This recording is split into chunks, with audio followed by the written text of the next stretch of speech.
Salut, camarade de la chose ludique. Je me fais un café. Dans ma tasse que m'a offert ma pote Jessica. Ça fait trop de bruit ce truc. Vous êtes pas prêts là? Cette semaine, il y a trop de jeux. Un peu comme cette année. Mais là, c'est cette semaine. Il y en a combien, Thomas? On a compté? On est pas loin de 50. Ouais, pas loin. 50, 52. Voilà. Et puis moi, ça m'irait s'il y avait... du coup, ça fait du bruit, cette machine à café. Ça m'irait s'il y avait 52 blancs mangés coco, tu vois. Il y a celui-là, c'est simple. Non, il y a des trucs monstrueux cette semaine. Il y a genre le dernier Gloomhaven, il y a Golem, il y a Terraforming Mars Ares qui est arrivé un peu après, on n'a pas eu le temps de vous en parler. Plein de party games. Il y a Mille Fiori, il y a Gutenberg, tout ça, machin. Je sais pas, il faudrait, tu sais, qu'on compte combien d'heures de lecture d'oreilles et de parties ont été emmagasinées pour arriver à faire cette vidéo. À mon avis, beaucoup trop. Beaucoup. Je pensais à un truc, vous n'avez pas idée.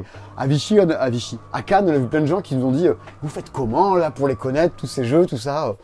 Oh ben, et je vais vous dire, il y en a qu'on connaît pas trop dans ce dont on va parler ce soir. On a lu un peu les règles avant, tout ça. On pourrait jouer à un jeu. Ça serait à quel jeu vous n'avez pas du tout parlé, dont vous êtes en roue libre totale dessus. Ça pourrait se trouver, hein. Ça oui. pourrait se faire. Oh oui, oui. Ça nous est arrivé à Cannes de nous retrouver face avec des auteurs en soirée.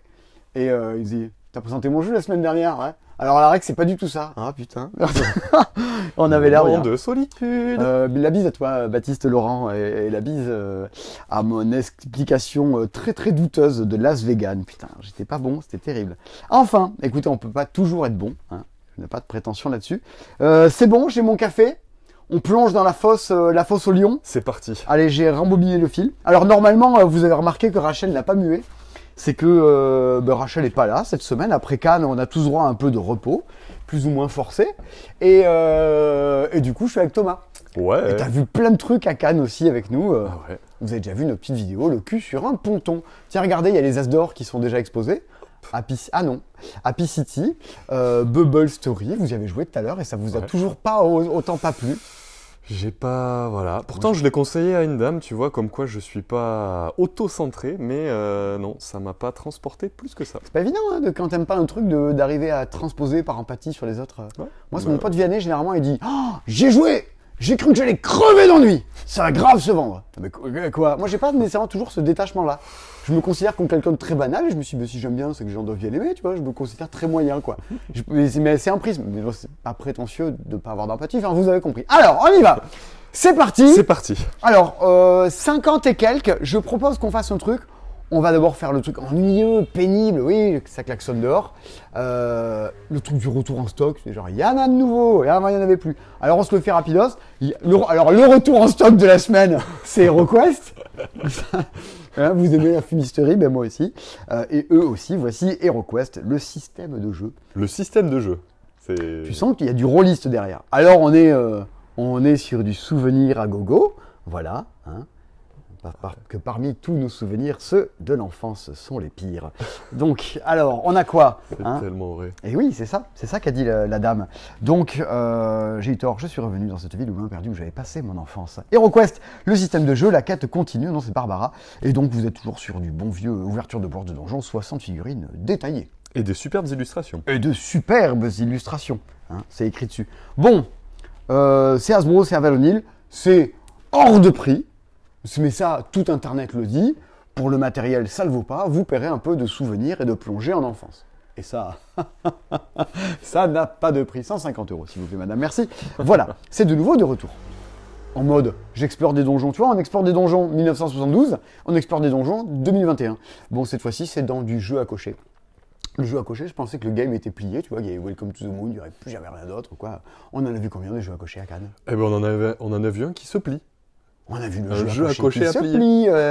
Oh là là, franchement, il n'y avait pas un éditeur qui n'avait pas un jeu à cocher. Tu vois, c'était terrible. Et donc du coup, là, c'est la réimpression de Paper Dungeon, un jeu qui a fait grand bruit à sa sortie. Est-ce que vous y aviez joué? Parce que nous, on y avait joué. Ouais. Avant. Voilà. Plus dubitatif. Alors, Robinson Crusoe, Contes et Mystères, une extension. Ce n'est pas du tout un retour en stock, mais c'est là, c'est dispo. C'est toujours Vincent Dutray qui fait ça, c'est normal, c'est pour ça que c'est très joli. Des nouveaux scénars, alors des nouveaux persos, des lieux un peu mystérieux, des pouvoirs ancestraux, de l'équipement. On se demandait tout à l'heure à quel jeu on n'avait pas joué, bien évidemment à l'extension de Robinson Crusoe. C'est un jeu qui a des adeptes. En fait, ce jeu, soit vous passez à côté, mais si vous commencez à vous plonger là-dedans, vous ne faites que ça pendant des mois. Je salue tous mes potes qui ont été comme ça. Ouais, mais moi qui aime pas la coop, c'est un de ceux que j'ai vraiment bien aimé, Ok. Robinson Crusoe. C'est dur, hein. Faut préciser que c'est dur quand même. Chaud. C'est de retour en stock, c'est K3. Oh, Voilà. Philippe, I love you. Philippe Prou, un jeu qui se joue de 2 à 4. Où, alors, moi, à chaque fois, mes collègues, je leur dis, bah, c'est une sorte de Perudo, ils se foutent de ma gueule. C'est parce qu'ils n'ont pas les capacités intellectuelles de comprendre Bah bien sûr. l'intrinsèque force de proposition de mon propos. C'est un jeu, c'est un battle royale. On s'élimine les uns les autres, comme dans Perudo, ce qui pour moi est la marque de ce jeu-là. Cette fois-ci, on construit des petites pyramides avec des couleurs et il faut tenir le plus longtemps possible. Et on essaye de prendre au centre de la table les couleurs, dans notre jeu, les couleurs, pour que les autres ne les aient pas. Je vous passe les détails, mais c'est taquin, ça se joue en 10 minutes, c'est en bois. Ouais, et c'est très cool, allez-y. Ouais, franchement, ça, grosse reco de l'an dernier, reco comme recommandation, sinon ça n'a pas de sens. Alors Dune est de retour, et lui, il a eu un As d'or. Ouais, boum. L'As d'or expert, pour les gens qui sont des experts, qui s'y connaissent. Si vous n'avez joué à rien dans votre vie, ne jouez pas à ça, hein, c'est écrit expert. Alors, du coup, c'est là, et ça revient pas tout seul, Non. mesdames et messieurs. Ça revient avec, j'allais dire Claude François, mais c'est pas du tout ça. Claude François, il s'en va avant de Ouais. revenir. Et ça revient avec l'avènement d'X, Ouais. avec une apostrophe. Sinon, C'est une grosse extension, ça. alors, je sais pas si c'est une grosse extension. En tout cas, c'est une grosse boîte. Alors, Montre-moi ça. je te montre ça. Je sais pas s'il n'y a pas trop de reflets, tout ça. Ça va pour l'instant. Ça va pour l'instant. Bouge pas trop. Des nouvelles familles, des nouveaux persos. Alors, moi, j'aime bien l'archiduc. Mais là, on le voit pas dessus. L'archiduc Armand et Cave. Ouais, il a un effet de bague qui lui permet d'acheter des cartes à -3. Donc, il va deckbuilder vachement plus que les autres. Et si lors d'un tour, il a gagné 2 des 3 ressources différentes, il s'est placé sur 2 des 3 emplacements différents du jeu, genre un vert, un jaune, un jaune violet, machin, il a droit d'écarter une carte de son jeu. Mhm. Donc lui, il fait vraiment du deck building dans sa famille. Bon, mais c'est anecdotique, vous en fichez un peu. Je vous passe le fait qu'il y ait des nouvelles cartes de conflit également. Surtout, 2 choses. Le nouveau plateau. Il y a un nouveau plateau sur lequel, qui va venir en plus du plateau vert, dans lequel on va pouvoir jouer et dépenser l'épice pour acquérir des technologies. Les technologies, en fait, vont venir devant vous et c'est des pouvoirs spéciaux qui vont se rajouter à votre famille. Du coup, vous allez commencer à customiser un peu votre famille. Il y a la flotte là, du vaisseau, sur lequel on avance, et on peut décider d'activer pour récupérer tous les bonus d'avant ou d'attendre pour activer tout cela. Il y a une espèce de jauge un peu sur ce pouvoir de déclenchement-là. Bon, en fait, qu'est-ce que vous en attendez à part que je vous explique exactement tous les trucs qu'il y a dedans? Est-ce que ça vaut le coup? Sur le papier, oui. Ça étend les possibilités du jeu base sans le transformer, sans le dénaturer. C'est des nouvelles familles. Si vous n'avez jamais fait que 2 parties de Dune dans votre vie, franchement, faites-en 4-5 quoi. Mais après, si vous voulez toujours plus de Dune et du coup des personnages et des familles de l'univers de Frank Herbert, mais que vous n'aviez pas dans le jeu de base, vous pouvez y aller. Ça sent très très bon cette Ouais, histoire quand même. je suis d'accord avec toi, ça sent très bon pour vraiment les gens qui veulent augmenter leur expérience, clairement. Ouais. Donc voilà, ça c'était le retour, mais les retours en stock. Voilà. Ok. C'était soft. C'est Ça pour va, dire. il n'y en a pas tant que ça. Eh ben non, il ne reste plus que 47 jeux à voir ensemble. Oui, je suis hein. bête. Je sais pas, on va mettre quoi, 1h30, 1h20? Tranquille. Je salue tous les gens qui détestent que je mange et que je boive pendant la vidéo. En même temps, il est quoi, 20h?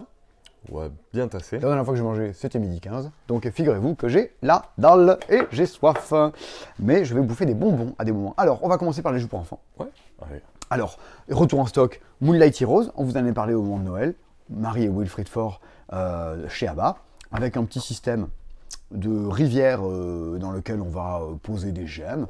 C'est un peu Splendor Kids, avec un système très astucieux de tuiles qui défilent toutes seules à l'aide du château. Nous, on avait bien aimé. Et voilà. Ah, je crois qu'ils ont baissé l'âge, ils ont mis 5 ans. Avant, il me semble que c'était plus. Je pense que c'était un 6 ou un 7, ouais. Ça a peut-être bougé. Si vous avez une boîte chez vous, vous pouvez regarder. Alors, Roi et compagnie, c'est ABBA toujours et c'est tout nouveau. Ça aurait dû sortir un peu avant Noël, mais bon, vous savez, hein, ma bonne dame, hein, il se passe des trucs. Montre-moi ça. Je vous montre ça. Hop là. Alors, Roi et compagnie, vous connaissez normalement parce que c'est un petit jeu de dés. J'essaie de le voir là-bas au loin dans le magasin et je ne le vois pas du bout de mes yeux. Je le vois. Eh bien, dans Roi et compagnie, on jetait des dés, on joue au Yams et les combinaisons de Yams nous permettent de gagner des personnages, des bâtiments. Très bien. Ben, cette fois-ci, on va jouer au dés, dans des combinaisons de dés. Ah, on va jouer au Yams et on va gagner des personnages et des bâtiments. Mais on va les mettre sur un plateau. Ah, ça change tout. Regardez, il y a Catan au milieu là. Et du coup, chaque personnage, en plus de la combinaison qu'il faut faire pour le récupérer, voilà, j'ai eu la bonne combinaison, je gagne tout ça, va déclencher un petit effet spécial qui va vous dire je m'installe dans le terrain, je chasse quelqu'un, et on va jouer un peu à risque en jouant au Yams. Soit ça marche, soit ça passe, soit ça casse.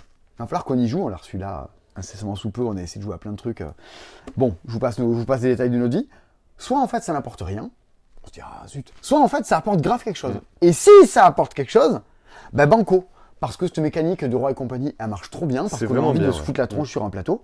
Donc ça reste à essayer. En tout cas, ça m'intrigue. Là, on est sur du 8 ans. Ouais, c'est un de ceux que je recommande, moi, Roi et compagnie, dans cette petit Au jeu ma- de dés là. Ça Au m'a- magasin, bien Ouais. sûr, bien sûr, bien sûr. Ah donc, il y a un truc qui... alors pareil, on pourrait quasiment dire que c'est un retour en stock, c'est le petit fantôme. Oh, Ça avait eu le spiel, 2000. moi j'allais dire 2003, j'allais dire je réfléchissais, en fait il y a la réponse sous les yeux, donc je vais pas faire l'escroc. Hein. 2005. Ah. 2005, Das kleine Gauche, comment ça se dit déjà fantôme en allemand? Ouais, alors là, Die Wiedervereinigung. Ouais, super. Entschuldigung, meine Freunde. Alors regardez, on a une petite boîte, on va vous la montrer. Parce qu'il y a des gens qui nous envoient des boîtes, comme ça on peut les ouvrir, on peut vous les montrer. Ça, c'est bien. Et puis il y a des gens qui ne nous envoient pas de boîte, donc on va pas les ouvrir, on va pas vous les montrer. Alors le petit fantôme. Taparam. Regardez-moi ça. Donc à l'intérieur, il y a un petit fantôme. Et il y a un porte-clés avec. Comme ça, vous pouvez ne pas le mettre sur votre porte-clés parce qu'il va falloir le garder pour jouer avec. Grosso modo, ah, on a perdu un truc. Ah si, on est là. Grosso modo, le petit fantôme, vous avez en fait des fenêtres qui sont fermées. Bon, il a un peu bougé là dans le déplacement qu'on a pu faire avant l'installation. Vous allez devoir retrouver les images qui sont ici. Donc viens voir Thomas, montre-donc les images. Ah mais à nos téléspectateurs, une petite image. Oh, un château. On dirait la France de nos régions. La bise à Jean-Pierre. Et donc, il a mis une petite baguette à l'intérieur de l'aiguille. Et vous voyez qu'il y a tout plein de petites images qui vont dérouler. La première fois qu'un joueur va jouer, il va mettre la petite réglette comme ça. Et il va enfin avancer l'heure d'une heure. Je cherche la chouette.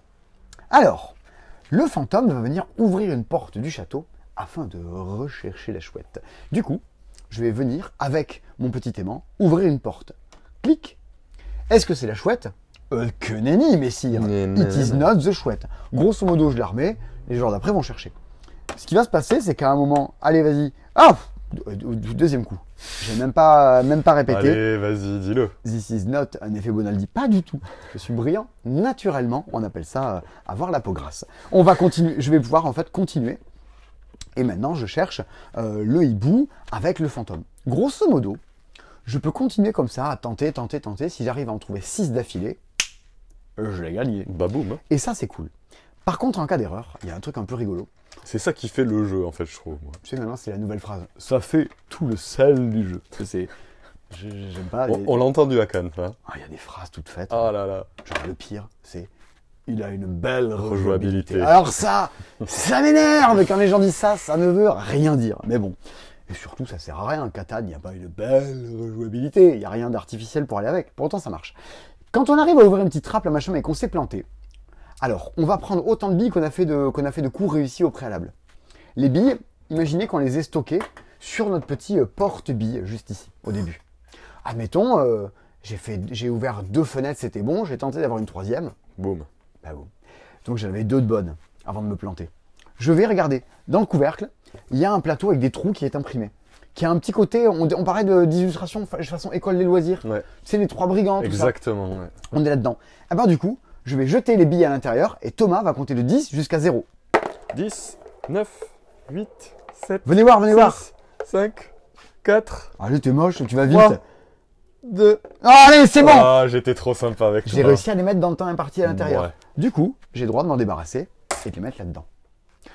Ce que ça veut dire, c'est que soit j'ai réussi à mémoriser 6 trucs d'affilée au niveau de l'horaire, tout ça, je vous passe les détails, j'ai gagné. Si par contre, plein de fois dans la partie, j'y suis arrivé un petit peu à trouver, mais pas jusqu'au bout, j'ai pris trop de risques. Bah malgré tout, si ça me donne des tentatives, si j'épuise sur mon petit plateau toutes les petites billes, tentative réussie. Et j'ai réussi à gagner la partie aussi. Voilà. Donc il y a plein de petites façons différentes de gagner. C'est 5 ans, c'est de la mémoire. Alors, c'est un style graphique qui peut avoir un air un peu old school, mais qui fait le taf. Ouais, il faut pas le voir avec notre regard d'adulte. Les enfants, ils le voient autrement. Hein. Au moins, ça ressemble à quelque chose. Exactement. Donc voilà, c'est le petit fantôme, ça avait gagné le spiel et c'est de nouveau dispo. Je salue tous mes collègues ludicaires que j'embrasse et c'est dispo chez Atalia. Comme ça, vous avez toutes les infos. Comme ça m'évite d'être bombardé de messages pour dire, en fait, c'est chez qui, Simon? C'est chez Atalia. Ces vidéos ne sont regardées que par des ludicaires. Il y a également Poulpies. Poulpies, c'est lui.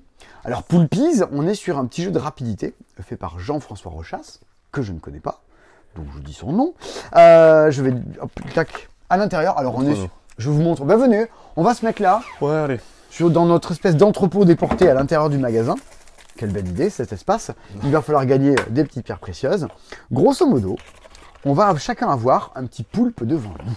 Voilà. Par exemple, j'ai ma tête de poulpe. Regardez, clac, Montre-moi ça. j'ai ma tête de poulpe. Chacun, C'est mignon, chacune. ce petit poulpe. Ils sont mignons, regarde. Et chacun, chacune va avoir son petit poulpe devant soi. Ok. C'est tout bête. On est sur un petit jeu de rapidité, j'allais dire, à partir de 5-6 ans, mais je sais même pas quel âge ils disent. 5 ans. Voilà, j'ai pas tout faux. On tire une carte qui indique des mains qui sont en bleu, des tentacules qui sont en violet. Ok. Par exemple, donc, 5 mains et ensuite 4 tentacules. On a des cartes et grosso modo, il va falloir le plus vite possible que je pioche, que je joue et que j'arrive à rajouter sur mon petit personnage de quoi faire en sorte qu'il ait 5 tentacules et des bras. Avec Alors des là, cartes ça, transparentes ça, à la dive, à ça, la imagine. Ouais, exactement. Faut tout compter, ça va vite, c'est des bêtises, il faut arriver à pile poil le bon nombre. Vous avez un mode de jeu avancé dans lequel sur les cartes, en plus de ça, je vais pas les trouver, vous allez voir en fouillant là-dedans, on va vous dire à la fin, il faut qu'il tienne un coquillage à la main, faut qu'il ait ci et pas ça. Et on joue tous très vite pour faire tout ça. On est sur du jeu de centre aéré, sur de la grosse bêtise à jouer un goûter d'anniversaire. L'édition est mignonne, comme vous avez pu le constater. Ça ne révolutionne rien, mais bon, écoutez, quand c'est bien fait, hein, c'est comme un bon couscous. Toi, tu dois mettre au Je taquet de Harissa dans ton Je suis couscous. pas quoi. Oui, et qu'est-ce qui se passe quand je mange beaucoup de trucs pimentés? Tu éternues. Ah non, ça Non. c'est le sel, ça. Non, c'est le sel. Le sel, je tousse. Le piment, je transpire, mais à grosses gouttes. Du visage uniquement. Et le pire, c'est que t'aimes ça avec Rachel, là, avec votre sauce sriracha, là. Toujours pas goûté, d'ailleurs. Vous mangez la sauce sriracha chez vous? Si oui, vous pouvez venir à la maison. Il y en a toujours plein, plein, plein. On a fait les jeux pour enfants. Je regarde dans les jeux qui sont exposés, est-ce qu'il y a des jeux pour enfants? Je suis pas sûr. Mais on peut passer maintenant aux jeux d'ambiance. Ouais. Alors, dans les jeux d'ambiance, il y a des trucs débilissimes sortis cette semaine. Alors, on peut parler du jeu du doigt. Ah, Hop. là, oui. Regarde, en plus, il y a le bouton. On est pas mal. Il y a le bouton sur. Non, mais là, c'est comme si c'était prévu. Il y a le bouton sur ma tasse. Alors, le jeu du doigt, c'est par Benoît Turpin et Florian Circiex, je sais plus. On sait plus. Personne ne sait jamais. Le jeu du doigt, c'est vraiment tout couillon. Alors, je vous montre. Vous avez une grande pile de boutons, comme moi quand j'avais 18 ans, et on tire une carte juste à côté. On va tous mettre son doigt sur le bouton. Alors imaginons qu'on soit 4 autour de la table. On va tous mettre son doigt. Vous voyez comme ça. Mhm. Et on va compter, enfin on va même pas compter, à un moment, il y a un premier joueur, on va dire que c'est qui? C'est ma pote Émilie. C'est ma pote Émilie, elle est là, et elle dit 3. Et là, il y a des gens qui lèvent leurs doigts. Et il y en a d'autres qui les laissent. Et il y en a d'autres qui les laissent, peut-être. Il n'y a plus que 2 doigts. Elle avait dit qu'elle aurait 3 doigts. Ah, c'est pas bon, Émilie. On met le doigt, c'est à moi. Moi, je dis 0. Et là, tout le monde laisse ce doigt. Donc, il y en a 4, c'est pas bon. Puis après, c'est à toi, parce que t'es invité. 4. Ah, il y en a 0, c'est con. Et à un moment, quelqu'un va peut-être dire 3. Ah, il reste 3 doigts. Il remporte le bouton. Cette personne, elle n'est pas trop bête. Elle veut faire plein de points. Tu vois, sur le haut de la pile. Et voir, il y a écrit 3. Yes. Du coup, si quelqu'un annonce 3 et qu'à la fin, il y a 3 doigts, il gagne 2 cartes d'un coup. Ok. D'accord, du coup, on est sur un truc, on peut jouer avec un peu de stratégie. De temps à autre, les boutons déclenchent des effets spéciaux. Ok. Genre lui, quand je gagne avec l'éponge, je vais gagner tous les joueurs qui ont le même numéro qui est sur le dessus de la pile que celui qui était là. Je vous passe les détails du truc. Tout le monde m'a dit, mais tu jouais pas à ça, Simon, en fin de soirée quand t'es débourré. Non, moi je jouais au caps, par exemple, tu vois. Mais je jouais pas à ça. A priori, ça se fait beaucoup en mettant les doigts sur une bouteille de bière. Je confirme. Tu confirmes, t'as joué à ça, toi? Ah ouais. Finesse. Moi, j'avais jamais joué à ça. Bah écoute, t'as raté ta jeunesse. Hein. Ah oui. Ah oui, mais c'est moche. Bah ouais, bah, Ça reviendra jamais. jouer au caps en plus, c'était has-been à l'époque déjà. Je vais tout quitter et recommencer cette jeunesse pour reboire des Heineken dans un sous-sol d'une maison dont les parents Voilà. arrivent à 2h et on ne sait pas où on va dormir, peut-être dans la voiture. Non, il va pas se passer ça. Mais du coup, en fait, si vous connaissez pas ce jeu-là, ça vous fera sans doute marrer. Il faut les bons convives autour de la table. Parce que Carrément. c'est quand même no brain. Hein, No brain. no brain du tout. C'est hyper clivant. Il y a des gens qui adorent, il y a des gens qui détestent. Ou il y a des gens qui n'ont pas d'avis. Voilà. Votez Bayrou. Alors, Similo Harry Potter, on vous l'avait déjà montré, je crois. Ouais. Hein. Pas sûr. Ah ouais? Bon, c'est un similo. Hein, vous connaissez Similo. mais avec la thématique Harry. Tous les gens qui sont en train de dire oui chez eux se disent mais je vais avancer, je vais scroller un peu, je connais. Regardez comme c'est mignon. Yannick quasi sans tête. Et qui a sa tête collée. Oui, Ouais. c'est ça, regarde. Il y a une jointure. Ouais. Crabbe et Goyle, tout ça, Grip Sec, ils sont là, il y en a plein. Ouais, hein. c'est toujours Nayad. Hein, à C'est l'illustration. Nayad Osilus, Ouais, le c'est mec, c'est Choupi. c'est dessiné clairement. Bon, ben voilà, c'est cool, ça peut se mixer avec les autres. Faites deviner des personnages d'Harry Potter avec des animaux, ce qui est plutôt logique. Voilà. Ah, Mimi Géniard. Et sa fontaine. Très bien, cool. Et ben voilà, c'est sorti, c'est dispo. Qu'est-ce qu'il y a encore un peu pour s'ambiancer? Il y a Secret Identity qui fait pour s'ambiancer. C'est Funny Fox qui fait ça. Je salue Guylaine, je crois qu'elle s'appelle, la dame de chez Funny Fox. J'ai mangé avec elle le jour, elle était sympa. C'est Joanne Benvenuto qui fait ça. Un mec sympa. Alexandre Droit qui fait ça. Je l'ai vu 2-3 fois. Un mec sympa. Kevin Jost, c'est un pote. Du coup, il est sympa. Bertrand Roux, par contre, c'est une ordure. Hein. C'est vraiment un type horrible. Mais je ne le connais pas. On s'en doute. Je le connais évidemment. Bertrand, si tu me regardes, Cœur sur toi. change de comportement. Qu'est-ce qu'on peut dire qui soit pas une horreur? Alors, on a tiré sur la table des personnalités. On est en soirée, entre potes. On est dans cette ambiance de jeu à la Fiesta, à la Similo, À la profiler. à la Profiler, à bientôt à la Platypus. Ah ouais. Trop cool, Platypus. Et Secret Identity s'insère dans ce genre de jeu-là. On se fait deviner des personnages en soirée. On a tiré des personnages. Du coup, voici Frida Kahlo, Jean Dujardin, Laure Manodou, Stéphane Plaza, Sherlock Holmes, Stephen King, Tony Montana de Scarface et Wally. Voilà. On a tiré des personnages comme ça et j'ai pioché une petite clé que j'ai mis auparavant. J'ai pioché le 2. Il faut que je cherche, je suis Laure Manodou. Alors, Clac. peut-être préciser que dans la boîte, chaque joueur a Son petit paravent. son petit paravent. Chaque perso. joueur donc va insérer une clé de sa couleur dans le paravent de sa couleur. Désormais, je suis le 2. J'allais montrer, regardez, ça marche vachement bien et tout, et je crois que j'ai deux mains gauches. Voilà, c'est bon. La clé est rentrée à l'intérieur. On a un set de cartes. On a X cartes en main les uns les autres. Des cartes avec des petits pictos. Vous voyez? Par exemple, un lapin, une bougie, un cœur, un ballon, une carotte, la paix, la mort, le truc handicapé, machin, machin. Je vais devoir faire deviner Laure Manodou. Dans quoi je me suis mis? J'ai rien préparé, ça va pas du tout. On en a fait un avec Nico tout à l'heure et il est bon, Nico, sur ces trucs. Il est bon, Nico, c'est un bon coup. Alors, comment, comme Patrice Boulet, comment on va faire ça? Je vais devoir faire insérer là-dedans des petits pictos pour essayer de faire deviner que j'ai Laure Manodou. Ici, je vais insérer des pictos de... Ça n'a pas de rapport avec mon personnage. Par exemple, Laure Manodou, je vais dire, elle n'est pas lente, si tu veux quoi. Donc je vais mettre des cartes je vais dire, c'est pas un lapin. Ouais, voilà. Tu vois, par exemple. Je pourrais dire également dans les cartes, Laure Manodou, elle est pas handicapée. Parce que tu vois, normalement je les fais rentrer sur mon plateau. Bon, je vous passe les détails, mais en fait, on ne voit apparaître que celui-là. Donc je vais dire lapin et trucs. Par contre, du côté vert, je vais dire ce à quoi me fait penser Laure Manodou. Encore une fois, je suis pas obligé. Je peux aussi ne rien mettre. Je vais mettre une paire de tongs. Tu sais, ça fait un peu la plage. Ouais, la Et donc, elle va nager. piscine, bord de mer. Ouais. On est tous en train de préparer son petit coup fourré de son côté. On montre aux autres joueurs. Pendant que je monte ma plaquette, je vois également celle des autres. Le mec qui fait deviner Stéphane Plaza, le mec qui fait deviner Wally, mais je sais pas qui a quoi. C'est tout bête, après, on a tous des petites clés.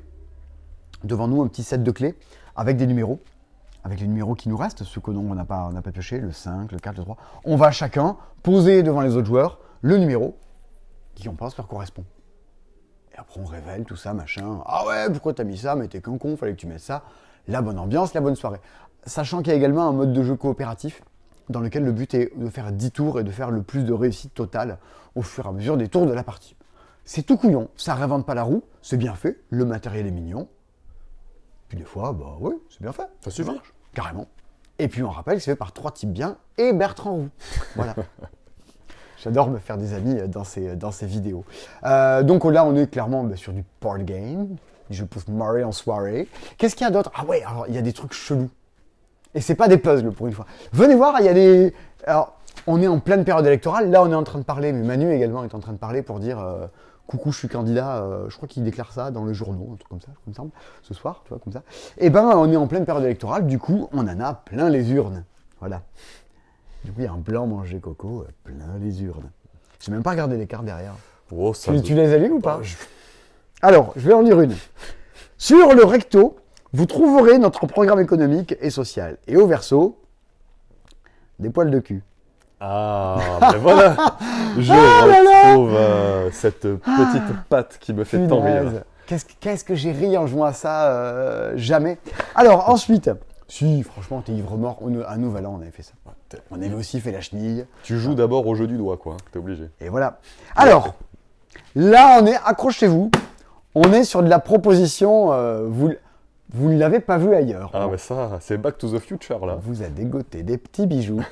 Franchement, on est plutôt ravis. Alors, c'est Vianney Carvalho qui a fait les illustrations. D'accord, bon, bref, c'est tout. Alors, par Jean-Paul Gorevitch, Machin-Antoine Burnier et Léon Mercadet, comment devenir président de la République. Je vous propose également, passerez-vous le premier tour. Cette fois-ci, il n'y a que Jean-Paul qui assume. Et vous avez également, moi, président, par Julien Lécutier. Qu'est-ce que c'est que ces bouquins? Eh ben, on va ouvrir. Et on va vite voir qu'est-ce que c'est.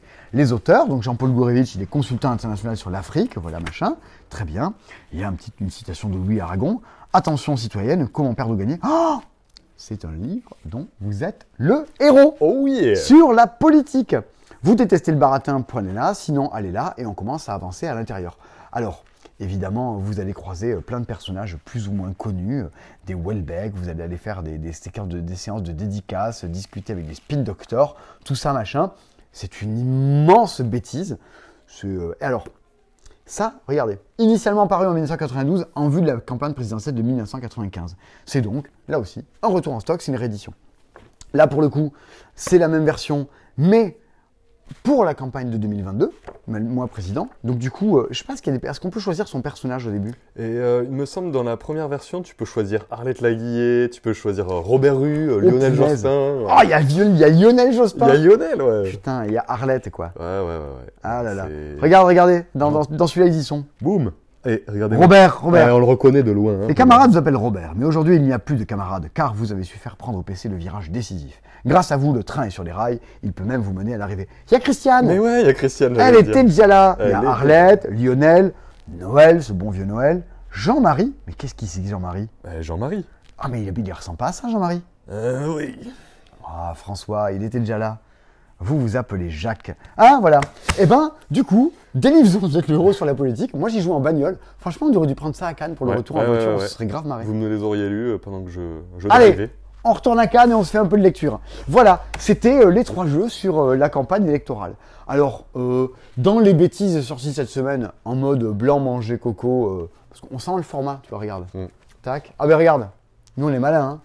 On l'a mis à côté. Monique, des fois vous ne sachez pas lire, c'est un jeu d'ambiance. Voilà. Je vois pas le rapport, Monique ne voit pas les rapports. C'est un jeu sur les rapports. Hein. Monique. Alors, dans Monique, vous allez mettre des cartes au centre de la table. On a mis une saucisse au centre de la table. Eh ben, on a tous des cartes en main. Tu as, je sais rien, une fête foraine, une fourchette, un escabeau, du plâtre BAT A33, bon bref. Et chaque fois qu'on va jouer, on doit reposer une carte à côté de saucisse. Alors si je mets fourchette, tu me dis c'est bon, tu vois le rapport. La fourchette, la saucisse, tu vois. Ouais, ça y est, je l'ai. Et ben, le jour d'après, de mettre une carte qui a un rapport avec la fourchette. Le plâtre. Et alors là, je peux dire, tu bluffes, parce que pour moi, ça n'a aucun rapport. Et il faut te justifier. Ok. Alors tu vas te justifier. Si par contre, à un moment donné, je rigole, je suis censé être sérieux, moi, je justifie. Je vais devoir reprendre des cartes en main. Bon, il faut arriver à se débarrasser de toutes ces cartes, s'accuser les uns les autres, machin, et toujours trouver des rapports. Un peu comme ce que fait... Et hop, insérer ici le nom de votre pote qui a plein d'aventures. Voilà. Alors c'est à la fois absurde, c'est à la fois bluffant, et c'est surtout, avant tout, hilarant. J'allais le dire, hilarant. Ah oui, et c'est fabriqué en France. Voilà. C'est marrant, on a vu plein de gens à Cannes qui rapatriaient leur production en France. Et qui t'expliquaient que dans le jeu, ils voulaient mettre ça, ils n'ont pas pu le faire parce qu'en fait, les usines ne savent pas encore le faire. Il y a une vraie prise de conscience là-dessus. Parce que tu comprends, les fabriquer en Chine, là, ça leur prend du temps, du délai, donc il y a des contraintes. Les gens essaient de rapatrier en France. Il faut qu'on se réindustrialise un peu, ça prendra le temps, mais la prise de conscience est là, et on y viendra. On va y arriver petit à petit. Tant qu'on parle de fabriquer en France, voici les jeux Lucky Duck. Hey, Lucky Duck Games. Voilà, les jeux Lucky Duck. Alors, on a la suite. la suite de Dice Throne avec le pyromancien et le voleur de l'ombre, et les tréants et les ninjas, respectivement, les épisodes 3 et 4 de Dice Throne. Est-ce que Thomas, tu pourrais nous en dire un chouïa plus sur ces persos? Ouais, alors clairement, comme sur chaque boîte, je sais pas si vous voyez, là, vous avez un niveau de difficulté de chaque héros. Alors en général, ils 5, essayent 3. ils essayent de mixer un accessible et un plus expert. Le tréant est à 6, par exemple. C'est le plus dur sur le marché, quoi. Voilà, plus vous allez aller sur du complexe, moi j'ai pu jouer aux deux autres boîtes, les complexes vont demander un peu plus de combos, vont demander un peu plus de complexité à le prendre en main. Il a creusé profond, bûché sans se casser le tronc pour se rapprocher toujours plus près de la véritable racine du problème. C'est très bien écrit ça. Il y a des bons pitchs, hein. Je pense qu'il y a une équipe d'auteurs. Bon, ils sont là, ils sont dispo, vous connaissez le concept. On va pas vous en parler pendant des plombes. Tant qu'on y est sur les trucs qui sont les petits rajouts d'extension. Valéria, la saga du Ténébréon. Bon, faut aimer Valéria, qui est l'espèce de mini-ville en mode médiéval fantastique. Toujours pareil, chez Lucky Duck. Particularité, il est coopératif. Ça rend le jeu coopératif. Ok, d'accord. Et alors là, je suis curieux. Là, tu vois, je suis en train d'être plein de curiosité. Alors, il y a une sorte de campagne, en fait, dans laquelle tu avances au fur et à mesure de plusieurs scénarios. Moi, cette idée de il faut qu'on poutre des personnages ensemble, comment on se stuff les uns les autres, ça me parle. Ça, j'ai envie. On a un client qui aime beaucoup Valéria, avec qui j'en ai papoté. Et Arnaud ? Il m'en a dit du bien, C'est Arnaud ? il me semble. Ouais, on parle du même. Cool. Salut Arnaud.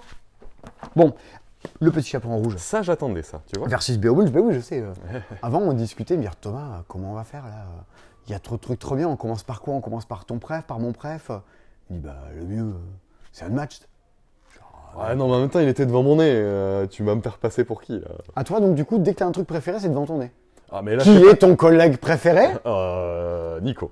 Quel connard. Bon, alors, le petit chaperon rouge versus Beowulf. Alors, on va retrouver, bah, du coup, deux nouvelles personnages. Ouais. Une nouvelle map aussi. Nouvelle map, il peut se jouer en stand-alone, à savoir vous pouvez jouer indépendamment ou vous pouvez le greffer dans l'autre. Je vous cache pas que ça sera plus riche si vous le greffez dans l'autre.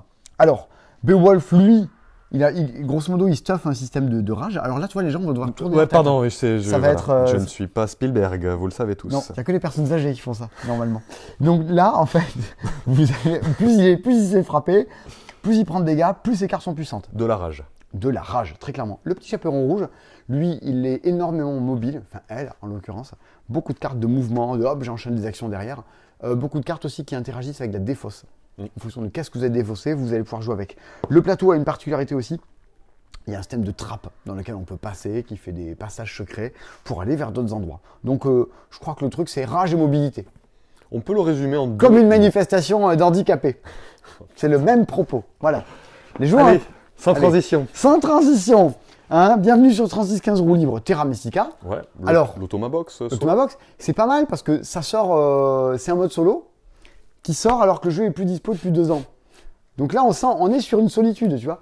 Donc même le jeu se sent seul, tu vois. Ben là, oui. Ça, c'est vraiment raccord avec l'idée. Les jeux ont un propos. Bon, c'est 10 factions. 10 automas pour les 10 factions du jeu. Sachant que certes, vous pouvez jouer en solo, ça vous permet également de créer des joueurs alternatifs. Ouais, c'est ça. Quand on veut jouer à 2, mais qu'en fait, c'est plus rigolo quand on est 3. Et qu'en fait, on veut jouer à 3, mais c'est plus rigolo quand on est 4. Bon, ça sert à ça. À Cannes, on discute avec plein de gens, machin.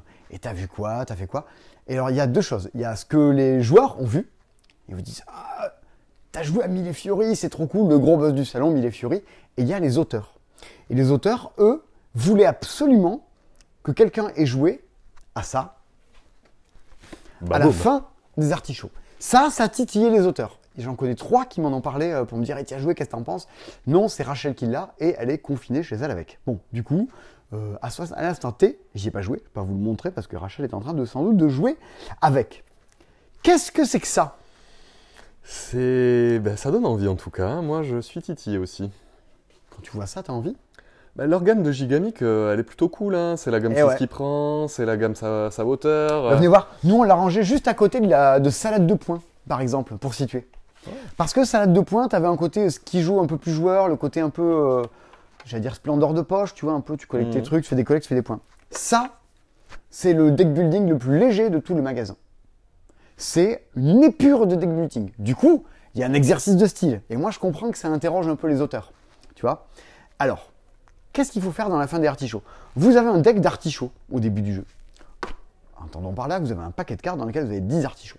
Bon, à chaque tour, vous allez piocher 5 cartes. Figurez-vous que vous allez avoir 5 artichauts, parce que vous avez que ça. Bon. Par contre, au centre de la table, il y a 5 petits légumes qui ont été piochés. Les légumes, les voilà. Vous avez des oignons, des carottes, des poireaux, des radis, cool les radis, et des patates et des poivrons, voilà. Et bien, à chaque début de tour, donc vous piochez vos 5 artichauts et vous avez le droit de prendre une des cartes qui est au centre de la table. Tiens, je vais prendre le radis, parce que moi j'aime bien les radis. Hop, tac, et vous le mettez dans votre main. Mais le radis, il a un petit effet spécial, vous allez pouvoir le jouer. Le radis, je crois que c'est celui qui dit, vous avez le droit de mettre un de vos artichauts au compost, mais un autre joueur autour de la table peut mettre aussi un artichaut au compost. Ah, d'accord. Il y en a qui font passer des cartes avec des voisins. Il y en a qui disent, alors des légumes comme ça, donc à chaque tour vous en piochez un, mais il faut bien imaginer qu'à chaque tour vous reprenez 5 cartes et vous allez finir par retomber sur les légumes que vous aviez pris. Donc à des tours, vous allez pouvoir jouer plein de légumes d'un coup. Il y a par exemple, je crois que c'est la carotte, elle dit ce tour-ci, vous mettez 2 de vos artichauts au compost, mais c'est le seul truc que vous jouerez ce tour-ci. Comment vous allez débuter? Qu'est-ce que vous allez prendre? C'est quoi le but du jeu? Ça s'appelle la fin des artichauts. Des artichauts. Et c'est méga malin. Haricots toute la journée. Ouais, ah ben non, ça baigne, un jeu de mots, on sent qu'on se marre bien. Votre but, si jamais à la fin de votre tour, quand vous avez joué tous vos cartes, vous virez vos artichauts ou pas, vous reprenez 5 nouvelles cartes, si dans ce que vous piochez, il n'y a plus aucun artichaut, c'est gagné. Donc, il ne faut même pas virer tous vos artichauts, il faut arriver à obtenir une main sans artichaut. Et tu es là, tu débutes. Ben, ça a l'air top. Ouais, ben, je suis très enthousiaste, j'ai envie d'essayer.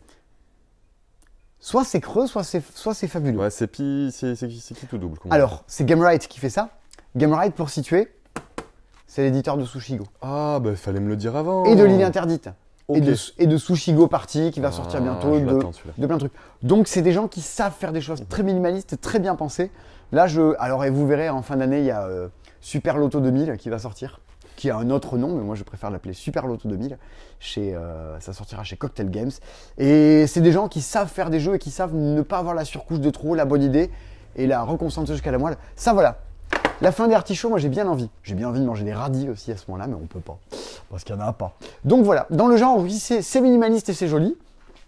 Je voulais vous le montrer, mais je crois que quelqu'un l'a pris pour y jouer. Non, pas vous le montrer. Et c'est con parce que c'est joli. Vous en avez forcément entendu parler parce qu'ils avaient fait tout un Kickstarter dessus. C'est Disto Studio qui fait ça. Qui est une nouvelle maison d'édition, c'est leur premier jeu commercialisé. On est sur du Love Letter Plus. On réflamme. Le trône de fer Betwixt. Vous avez joué au trône de fer Betwixt? Oh, j'espère. C'était cool le trône de fer Betwixt. Mais le même soir, je vais jouer à ça, moi. Dans la même soirée où j'avais fait pas mal de parties du trône de fer Betwixt. Alors, on est sur un truc très minimaliste. C'est encore un jeu sur la politique. Alors pas, grosso modo, faire monter votre cote de popularité. Il y a un petit système de je pioche des personnages, les joue. Très simple. À la Love Letter, hop, je joue, j'applique son effet, ça me permet de prendre des cartes de la défausse, de faire changer des cartes, machin. Et si j'ai dans la main 3 cartes de la même couleur, je les abats, comme j'abats des cartes, hein. Hop, je les pose devant moi, et je marque des points de popularité, j'avance sur la piste. Très bien, qui a gagné, machin. Jusque-là, classique. Il y a une très bonne idée là-dedans. Tu vois de quoi je vais vous parler? Tout à fait. The Campaign. Exactement. Quand vous allez y jouer, des familles à l'intérieur, donc je vous ai dit, il y a des cartes vertes, bleues, des personnages. On vous dit, tu as gagné avec des cartes bleues, va au chapitre, les bleus ont gagné. Tu ouvres un petit livre, on va dire, les bleus ont gagné pour la partie suivante. Les modifications de règles sont les suivantes. Fais sortir du jeu telle carte, fais rentrer celle-là. En fait, si vous voulez, chaque partie a une incidence sur la partie suivante. Et ça vous fait une sorte de grand fil rouge à l'intérieur du truc. Parce que toutes les cartes ne sont pas utilisées à chaque partie. Et ça, c'est cool. Ça, c'est plutôt une très bonne idée. Ouais, c'est original. Ouais, je dis pas que le jeu révolutionne quoi que ce soit en termes de mécanique. Ça serait moi qui l'aurais fait. J'aurais sans doute viré des trucs pour le rendre encore plus immédiat. Par contre, le coup de une partie qui répercute sur l'autre, Friedman Friso l'avait déjà fait dans Fabulosa Fructus. C'était déjà très cool. Vous le retrouvez dans un jeu sans doute un peu plus joueur, qui est Ephios. Les illustrations sont redoutables. Ouais, la DA est vraiment léchée. Ah oui, léchée. Léchée. Viens lécher, ma DA. Alors, Paul Peterson présente Smash Up Marvel. Voilà. Du classique. Du classique. Voilà, c'est le cross, hein. Smash Up et Marvel. Alors, Marie-Ange, cette semaine, que nous proposez-vous? Oh, regardez, les enfants adorent ce Marvel. La licence est très très forte. Voilà. Smash Up Marvel. Bon, Ruby, Voilà, plus classique. Ouais. On attend Rumi Marvel quand même. Hein. Nouvelle petite boîte de Rumi, je vous passe très vite. Villainous. On attend Villainous. Ah non, ça ils l'ont déjà fait. Villainous Marvel. Villainous avec... Ah putain, comment il s'appelle? Je le déteste. Le plus beau, c'est Gaston. Putain, c'est Gaston. Tu l'as déjà revu il y a pas longtemps? Je l'ai revu il y a 5-6 ans, je dirais. Horrible. Horrible. Ah ouais, Mais il tente de violer la meuf. Tu sais, en plein truc de MeToo sur le consentement, franchement, regardez La Belle et la Bête, c'est chaud, quoi. T'es là, genre. Ah ouais. C'est plein de clichés, hein. C'est Walt mais Disney, quoi. Au-delà du cliché, quoi. C'est Dominique Strauss-Kahn, le dessin animé. Une horreur. C'est chaud à regarder, quoi. Madame de Tremaine et le Seigneur des Ténèbres. Ouais, le c'est Seigneur des Ténèbres. Taram et le chaudron magique. Non, ouais. C'est pas ça. Ouais, ok. Eh ben écoutez, des cartes, des nouveaux personnages, voilà, machin. C'est toujours pareil, c'est jouable indépendamment. Putain, je sais pas si j'arriverai à jouer Gaston. Je le déteste tellement, ce perso. Franchement, ça le ferait pas. Donc vous voyez, on a commencé à monter un peu sur les jeux un chouïa plus familiaux. De quoi qu'on pourrait vous parler ensuite? Vous avez vu, on a déjà vu pas mal de trucs. Et je trouve qu'encore, pour une fois, on fait plutôt court. Je fais un petit tour pour boire mon café qui est devenu froid entre-temps. Miam miam. Et je vais sans doute parler du jeu, moi, qui m'a le plus plu dans toute cette vidéo. Je ménage mon suspense. Voilà. C'est bien, hein? Moi, j'ai une petite idée quand même. Hein. Ah ouais? Ouais. Ouais. Sachant qu'il y a un problème avec ce jeu. Ah. Ah ouais? Tu dirais pas, toi? On peut voir ça comme ça, effectivement. Voici Mille Fiori de Rainer Knizia, mesdames et Je messieurs. m'en doutais. Alors, la couve est horrible. Ça donne pas très envie, en effet. Ouais. Et c'est dommage. C'est dommage, le jeu est très bien. C'est con. Et le jeu est méga cool. Mm-hmm. Allez, mets-toi en face. Je vais... alors, il y aura un petit fil qui va nous dépasser. Regardez, hop là, on fait passer le fil. Voici Mille Fiori. Donc, nous sommes à Murano. Et donc, dans la ville de Murano, nous allons faire du verre. Très bien. Commence à ne pas confondre avec Nadine Morano qui boit des verres. C'est pas du tout pareil. Boulala. Non. Il y a un concept, hein, un jeu sur Nadine Morano. On va attendre de voir ce qui se passe au niveau de l'élection, mais si ça se passe pas très bien, il y a moyen de développer toute une gamme. Hein. Ça plaira à Rico. Comment ça marche cette histoire? C'est simple. C'est moi ce que j'apprécie sur tous les jeux de Rainer Knizia. C'est un type qui dégage pas mal de règles, qui ne garde que quelques trucs et qui équilibre ça mathématiquement de manière subtile, fine et limpide. On sent que Rainer Knizia, il a joué à Tréfuté. Et il s'est dit, putain, il y a un truc à faire. Mille Fiori, c'est Tréfuté le jeu de plateau. J'adorais Tréfuté, tout. Oui, jouez-y. C'est vachement bien. Comment ça marche cette histoire? Vous allez avoir des cartes en main. Vous allez chacune avoir 5 cartes en main. Des cartes qui sont vertes, violettes, jaunes, bleues, violettes, voilà, vous avez vu des petites couleurs, tout couillon. Vous avez 5 cartes en main, on joue en simultané, vous allez choisir une carte, révéler une carte, et là, accrochez-vous, le jeu commence à être compliqué. Vous avez joué une carte jaune, vous allez pouvoir poser un de vos petits trucs de vert sur une case jaune. Vous avez joué une carte violette, vous allez pouvoir jouer un de vos verts sur du violet. Sur du vert, sur du vert, sur du bleu, sur du bleu. Donc vous avez vu, si vous maîtrisez vos couleurs, vous savez jouer. Bien, tout simple. Ce qui se passe maintenant, c'est que chaque zone fonctionne un peu différemment. Dans les cartes jaunes, il y a un petit symbole dessus. Regardez là par exemple, il y a une espèce de pigments. Il y a des pigments colorés. C'est des pigments, ouais, ça. C'est des pigments. Eh bien, je me pose donc mon petit truc sur un pigment.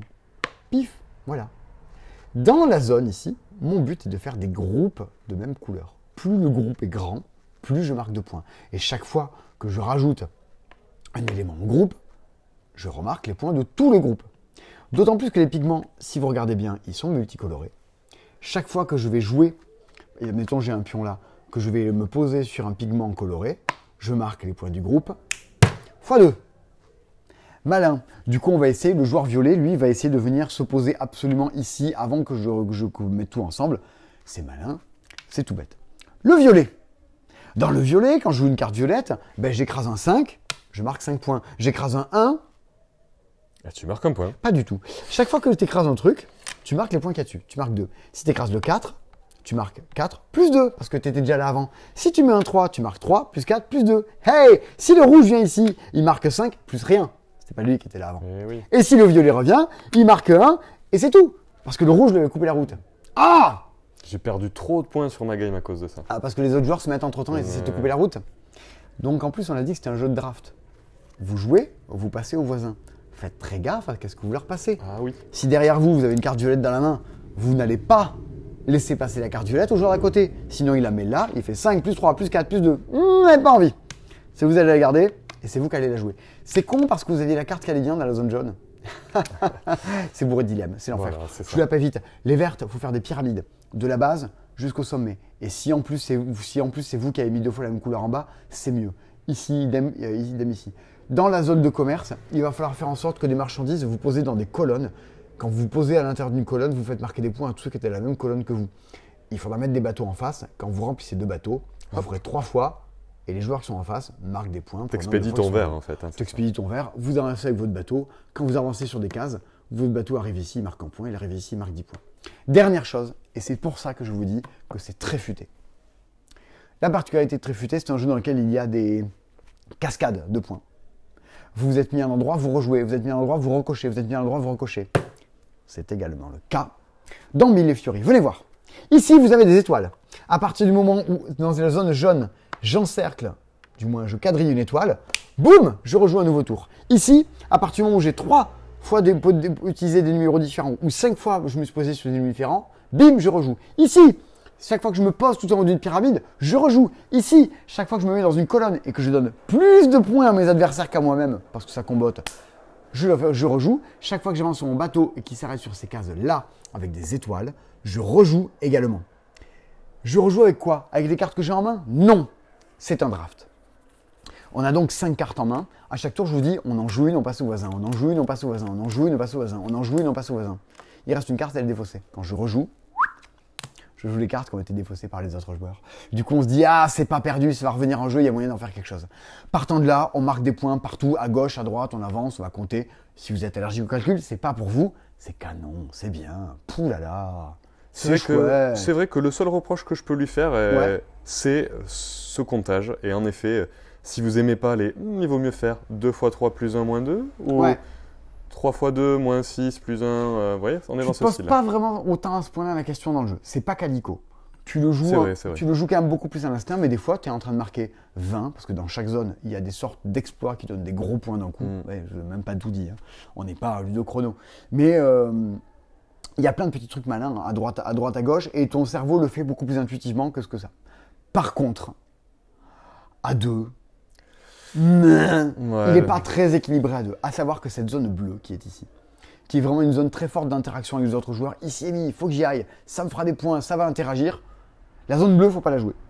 C'est limite, si les cartes bleues, il ne faut pas les sortir du jeu. Parce que si vous y jouez, vous allez avoir très peu de chances de le scorer à max. Bien. Voilà tout. Une fois que j'ai dit ça, 3-4, mais allez-y. On sort de l'As d'or. On sort de la période où les As d'or initiés et tout ont été donnés. Tu sors, tu joues à ça, tu dis c'est bon, il y a de quoi recharger les piles d'As d'or pour l'an prochain. Hein, il n'a jamais eu un As d'or, Knizia? J'ai pas l'impression. Je pense que le mec, il doit un peu s'en foutre. Il y a un truc malin. Tu sais, t'avais remarqué le truc malin qu'on avait vu dans le Mille et Fury? Non. Il y a un truc qui change par rapport à plein d'autres jeux. C'est la première fois, quasiment la première fois que je vois ça dans un jeu. Oh, dans la règle, ça te dit rien? Ah si, dans la règle. Moi, le truc que j'ai remarqué, c'est qu'il te tutoie, il te vous voit. Oui, alors ça, j'ai joué avec mon mec, avec Hugo, et en plein milieu, il me dit, j'ai horreur des jeux qui me tutoient. Ah pareil, j'étais là, mais pourquoi il me tutoie lui? On se connaît? Ah ouais? Ouais, pareil. Marrant. Non, c'est pas ça dont je voulais parler. J'ai pas fait gaffe. T'as pas remarqué? Dis-moi. Allez, c'est là. Cette version a été modifiée par l'éditeur. Elle diffère de la version originale de l'auteur, Rainer Knizia, sur certains points. J'ai pas lu. Non, j'avoue, je suis pas allé assez loin dans la règle. Moi, je vais jusqu'au bout de la règle. Je vous en parlerai encore après. Le Knizia, bon, ça vous intéresse peut-être pas. Vous pouvez continuer à scroller. Knizia est très connu dans le monde du jeu pour être un mec qui contrôle ses jeux, qui les verrouille. Tous les grands auteurs, ils ont leurs pattes et ils veulent pas que n'importe quoi sorte. Je pense que que ce soit les gens qui sont assez reconnus, les Elevator Grave, les Théo Rivière, les Annick Lobé, quand leurs jeux sortent, il y a ton nom dessus, quoi. Donc tu veux faire en sorte d'approuver le truc un max. Knizia est très connu pour ça, il est très connu aussi pour la manière à quel point son nom est mis en avant dans le jeu ou pas, quoi. Et là, c'est quand même fou, hein. Cette phrase, elle veut dire j'assume moyen le jeu, quoi. C'est-à-dire, s'il y a un truc qui va pas, Allez voir Schmitt. Rendez-vous bien compte que c'est pas exactement le jeu que je voulais, mais on n'a pas trouvé d'accord avec Schmitt. C'est fou. Et quand tu regardes la boîte, c'est écrit dessus. Rainer Knizia est écrit en tout petit sur la boîte. Ok. Vous avez vu Rainer Knizia. Bon, ça, j'extrapole un peu. On est peut-être dans le complotisme du jeu. Hein. En effet, c'est pas bien gros. La bise à Mussino et à Philcas. Mais voilà, des extrapolations que j'en fais là-dessus. En tout cas, c'est super chouette. Je sais pas qui a tort, qui a raison. J'aimerais bien savoir c'était quoi la différence de Knizia ou quoi. J'ai fouillé sur BGG ou quoi, j'ai pas trouvé. Si vous savez quelle était la différence de Millefiori avant, après Schmitt, après Knizia, avant Knizia, ben, je veux bien savoir. Ouais, ça m'intéresse juste pour ma culture générale. Voilà, c'est tout. Hein, et particulière. Ici, il me semble qu'on avait tout vu, à l'exception de 2 choses. La première chose, c'est Indomptable. Oh. Indomptable qu'on aurait voulu vous montrer, mais Thomas, tu l'as chez toi parce que tu voulais y jouer. Machin. Ouais, mais en même temps, Rachel m'a hypé. Elle me l'a pitché comme ça, je vais pas vous mentir. Elle m'a dit, c'est un jeu dans l'esprit d'un Magic, mais plus light. Et avec un peu les illustrations d'Everdell, le côté très choupi. Un côté choupi. On va constituer son deck avec plusieurs factions, à la manière dans la Vallée des Marchands, vous voyez. Et on va s'affronter, là pour le coup, moins en deck building, même pas du tout, mais en mode petit fight de cartes, en mode Magic. Ça annonce du bon. Elle m'a dit qu'il fallait y jeter vraiment un œil. C'est pas une joueuse de Magic, Rachel, donc... Elle voit pas trop pour qui c'est destiné, mais je sens qu'il y a quelque chose là-dessus. Oh, c'est du truc un peu ado, t'as pas envie de laisser... En fait, quand t'aimes bien Starim, genre de petits trucs là, tout sur la tronche, si Starim, si vous trouvez que le thème est dégueu, enfin parce que le thème il est un peu geek quoi, bah pourquoi pas. Faudra essayer tout ça. On embrasse Jérémy Falger et Milan Leffert, les auteurs. C'est fabriqué en Pologne, voilà, c'est écrit dessus. Et je remercie mon commercial préféré, dont je ne dis pas le nom jamais à l'écran. Comme ça, chacun peut s'imaginer que c'est lui ou elle. Donc, on va s'attaquer sur du plus gros maintenant. Ah non, on va... T'en as oublié un là. Oui, je sais. Ah. Je sais. On va continuer dans les trucs qui vraiment se jouent, machin, et qui ont été vachement propulsés par un de mes commerciaux préférés, un homme dont je tairai le nom. Touk. Voici Tribunal 1920. Ouh. Ici, dans le magasin, quand vous rentrez et que vous baladez au passe-temps, en fait, là, de ce côté-là, on a toutes les nouveautés. Genre tous les trucs sortis cette semaine, ou incessamment sous peu, tu vois, tout ce qui est Skull King, Monique, First Empire, dont on va vous le parler après. Et ici, on a tous les jeux à 2. Alors, ou les choses qui se jouent très très bien à 2. Oh putain, il manque un jeu. On en parle après, il manque un jeu dans les trucs qu'on n'a pas exposés. Bien. Et ici, on est dans les jeux à 2. Voici Tribunal 1920. On y est jusqu'à 2h du mat. Je crois, je crois. Tellement c'est l'enfer. Alors, Tribunal 1920, c'est Ghost Dog Edition qui fait ça. Autrefois, c'était un peu Super Lude. C'est une maison d'édition qui a un peu changé de nom. Grégory Grard, on le connaît. C'est le mec qui a fait... Si, je l'ai. Alors C'est Mon Malin. Et voilà. Entre autres, il a fait plein de trucs, Grégory Grard. Je suis fier de moi. Mais moi aussi, je suis fier de toi, mon poulet. Oh, merci, patron. Voilà. Et alors, du coup, c'est illustré par Weberson Santiago, qui est l'illustrateur qui a fait... Ah, je suis pas fier. Alors là, franchement, tu n'avais pas ton auberge sanglante. On en a parlé, je l'ai dit, c'est Arthur, je lui rends les lauriers, c'est Arthur qui m'a dit ça ressemble à l'auberge sanglante. En cours, tu le savais, lors de l'interro, tu t'es planté. Ouais, non, mais c'est Arthur qui me l'a dit en plus, donc big up à toi, Arthur. Alors, comment ça marche Tribunal 1920. C'est un jeu à 2, 15, 16 balles, c'est peut-être 17, je sais plus exactement.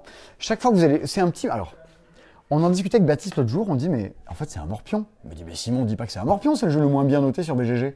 C'est un peu dire. Ça serait dire que c'est de la merde. Mais non, en fait. On a eu ce débat-là. Vous pouvez l'avoir avec vous-même à ce moment-là. Est-ce que dire que ça s'inspire du morpion, est-ce que c'est un signe négatif? Par exemple, dans votre cerveau, ça s'inspire du morpion, c'est positif, c'est négatif? Dites-le nous en commentaire. Votre but, donc, c'est les jaunes contre les bleus. Nous sommes des avocats qui s'affrontent lors d'un procès au tribunal. Et c'est de venir poser des petits pions.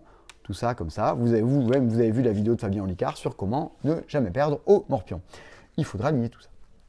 Bien. Comment ça va marcher? C'est quand même beaucoup plus malin que ça. Très minimaliste, on est sur un Brave Rats avec un plateau. On a un petit paquet de cartes. Hop là. Et on a tous, au début du jeu, une carte en main. Très bien. Chaque fois que je vais jouer, je vais piocher une nouvelle carte au début de mon tour. Par exemple, ici, j'ai une empreinte de doigt et un pistolet. Ce qui veut dire que j'ai droit de poser un pion sur une case qui contient une empreinte de doigt et un pistolet. Pas de bol pour moi, regardez tout ça. Il n'y a pas des cases qui ont ça. Là, il faudrait que j'en ai 2 empreintes de doigts. Là, il faudrait que j'ai 2 pistolets. Là, il faudrait que j'ai... Du coup, je peux me poser nulle part. C'est moche. Aïe. C'est con, j'avais envie. Bon, je le fais quand même. Mais quand même.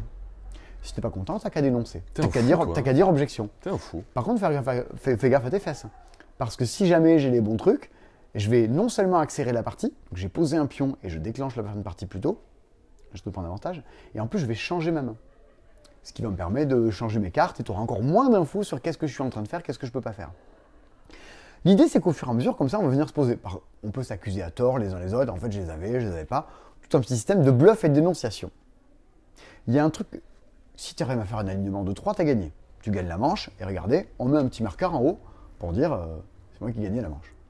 Il y a une petite astuce, si tu me dénonces au moment où je suis en train de mettre le 3e, genre, et je mets ça là maintenant, tu dis bah non, tu les as pas, c'est juste pour gagner que tu fais ça, t'es juste un escroc quoi.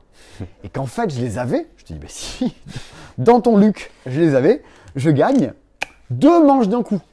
Donc fais gaffe à ton accusation, mec. C'est pas une menace, c'est un conseil. Fais gaffe à ce que tu fais. Il faut gagner 3 manches. Alors je vous annonce, une manche c'est 5 minutes. Hein. Paf, paf, paf. C'est du jeu de bluff, c'est du jeu de comptoir. Parallèlement à ça, vous avez vu, il y a donc des petits symboles qu'il faut avoir donc pour pouvoir se poser, mais il y a également des noms de quartiers. Le Bronx. The Bronx. Le Queens. The Queens. Staten Island. Staten Island. Brooklyn. Brooklyn Oh yeah. Bridge. À partir du moment où dans la main j'ai 3 fois le même lieu, j'ai 3 Brooklyn, je peux venir également me poser sur le bord du plateau. Dans Brooklyn, dans ces cases-là, qu'on voit ici. Je pivote un peu comme ça, vous verrez mieux Bernard. À partir du moment où je me pose dans un lieu, je vais pouvoir faire venir l'action qui est à côté. Ici, je peux déplacer un pion. Hop, je déplace ça, j'ai fait un alignement et j'ai gagné. Là, je peux dégager le pion de quelqu'un d'autre. Genre, tu te poses là et hop, tu me vires celui-là, par exemple. Là, on va s'échanger des cartes de là. Là, on va venir poser le pion noir, qui empêchera les joueurs de faire des combinaisons, machin, des petits effets. Et si jamais le morpion n'est pas constitué, c'est la personne qui est la plus haute sur cette piste-là qui gagne. Et pareil, pour cette piste, je peux dire « Ah, j'ai des Brooklyn, j'y vais !» Et ça se trouve, je les ai pas. Et si je les ai pas, je vais là où je veux. Et du coup, ça va pas t'arranger la vie. Vous avez bien compris l'intention du truc. Petit jeu de morpion, petit jeu de bluff. Eh ben, c'est cool, et ça marche très bien. Autrefois, ce jeu était un jeu en print and play. Il fallait avoir une imprimante que vous avez achetée au moment du confinement pour pouvoir jouer à plein de trucs de print and play et dont vous ne vous servez pas depuis. Vous pouviez du coup imprimer ce jeu et y jouer avec 3 petits bouts de ficelle, un marabout de ficelle que vous aviez chez vous. Qui a fait ça? Qui s'est dit vas-y, je fais du print and play chez moi? Eh ben, Astré Logier l'a fait. Voilà. Marc-Antoine Doyon l'a fait. Vous savez qui c'est Marc-Antoine Doyon? Est-ce que tu sais qui est Marc-Antoine Doyon? Non. C'est le mec que j'ai remplacé sur la scène des As d'Or. Ah ouais? C'est Marc-Antoine de Ah d'accord, des Two Game. Tu m'aurais dit, tu sais qui c'est Marc-Antoine, je t'aurais dit oui. Et oui, et Doyon. Ainsi qu'Anna du bureau des auteurs rouennais et Rachel Candelon. Regarde, Qui tu dis? Rachel Candelon. Qui c'est Rachel Candelon? T'avais pas vu? Voilà, comme ça. Si, je le savais. Ah, quel acteur, quel acteur! Putain, studio. et je remets des As d'Or, mais si un jour je remets les Molières, il y a ça dans la barre. Ah, c'est Alors, vital ça. ça serait cool. Du coup, Rachel Candelon, Rachel, elle y avait joué. Elle a surkiffé. Elle a tanné le d'or pour dire, mais vas-y, fais une boîte et tout, achetez-le. Donc, si vous allez chez votre ludicaire, si votre ludicaire, c'est nous, si vous venez ici, eh bien, en achetant Tribunal 1920, vous n'achetez pas que du Grégory Grard. Vous achetez un petit bout de Rachel à l'intérieur. Et vous êtes un peu plus à même de comprendre ce qui se passe à l'intérieur de cette femme. Sans être son gynéco, pour autant. Du coup, vous avez plein d'infos d'un coup. C'est horrible. Il faut les couper le micro. Ouais, stop. Vraiment, ça ne va pas du tout. On enchaîne. Bon, mais vous avez compris l'idée. Hein, vous avez compris. On a compris l'idée. Je voulais dire gastro-entérologue. Et va savoir pourquoi, j'ai dérivé. Terraforming Mars, expédition Arès. On vous en a parlé sur une vidéo des meilleurs jeux, ça en parle partout sur le web. Je vais pas vous expliquer qu'en fait, ça reprend la mécanique de Race Force Galaxy et qu'avec cette mécanique, vous jouez vos cartes de Terraforming Mars, faites vos tableaux, tout ça, tout ça. Qu'est-ce que je peux dire de particulier là-dessus? Première chose, on en a. Oui, ça c'est vrai. Si vous en entendez parler partout et qu'il n'est plus nulle part, à gauche, à droite, attention, tac, ton coude, on est quoi? 3 mars. 3 mars. J'allais dire, en fait, vous êtes 10 000, 13 000, 15 000 à regarder ces vidéos-là chaque semaine. Si dans ces 13 000, à un moment donné, quelqu'un se dit, certes, vous êtes 2 euros, 3 euros plus cher que machin, en fait, les gens nous disent souvent ça, on les vend au prix dans lequel vous le trouvez dans toutes les boutiques. C'est pas qu'on est plus cher que les autres, c'est que les autres sont moins chers que nous. Vous voyez l'effet psychologique de la chose? Dites-vous, je peux l'acheter au passe-temps. Je pense que tout le boulot qu'on fait d'explication, de lecture de règles, vaut bien 2-3 euros. Vous pouvez nous l'acheter considérons que c'est du soutien à notre activité. Considérons aussi que vous achetez sans doute un des meilleurs jeux sortis cette année pour l'instant. Vous achetez Terraforming Mars Ares. Petite particularité, on a ça aussi. Ouais. Et alors ça, je suis en train de dire qu'on a ça, je pense que demain matin, il n'y en a plus quoi. Ça, c'est les cartes promo pour Ares Expédition. Qu'est-ce qui se passe? Il y a un mec qui rentre dans le magasin. Oh putain, sérieux quoi. Non mais filme la plaque de ce connard. Tu l'as ou pas? J'espère. Putain. Bon, je suis un peu deg. Il y a un mec qui vient de rentrer dans le magasin, qui s'est bouffé le mur. Ah putain, quel con. Vas-y, viens, on va voir s'il y a un truc quoi. Ah. Eh, alors là, vous en vouliez du vie ma vie de qu'est-ce qui se passe au passe-temps? Putain, quel connard. Vas-y, fais voir. Non, c'est bon, il n'y a rien. Je crois que le mec, il a juste esquinté sa bagnole en fait. De mieux en mieux, hein. De mieux en mieux, ces vidéos, ça va pas du tout.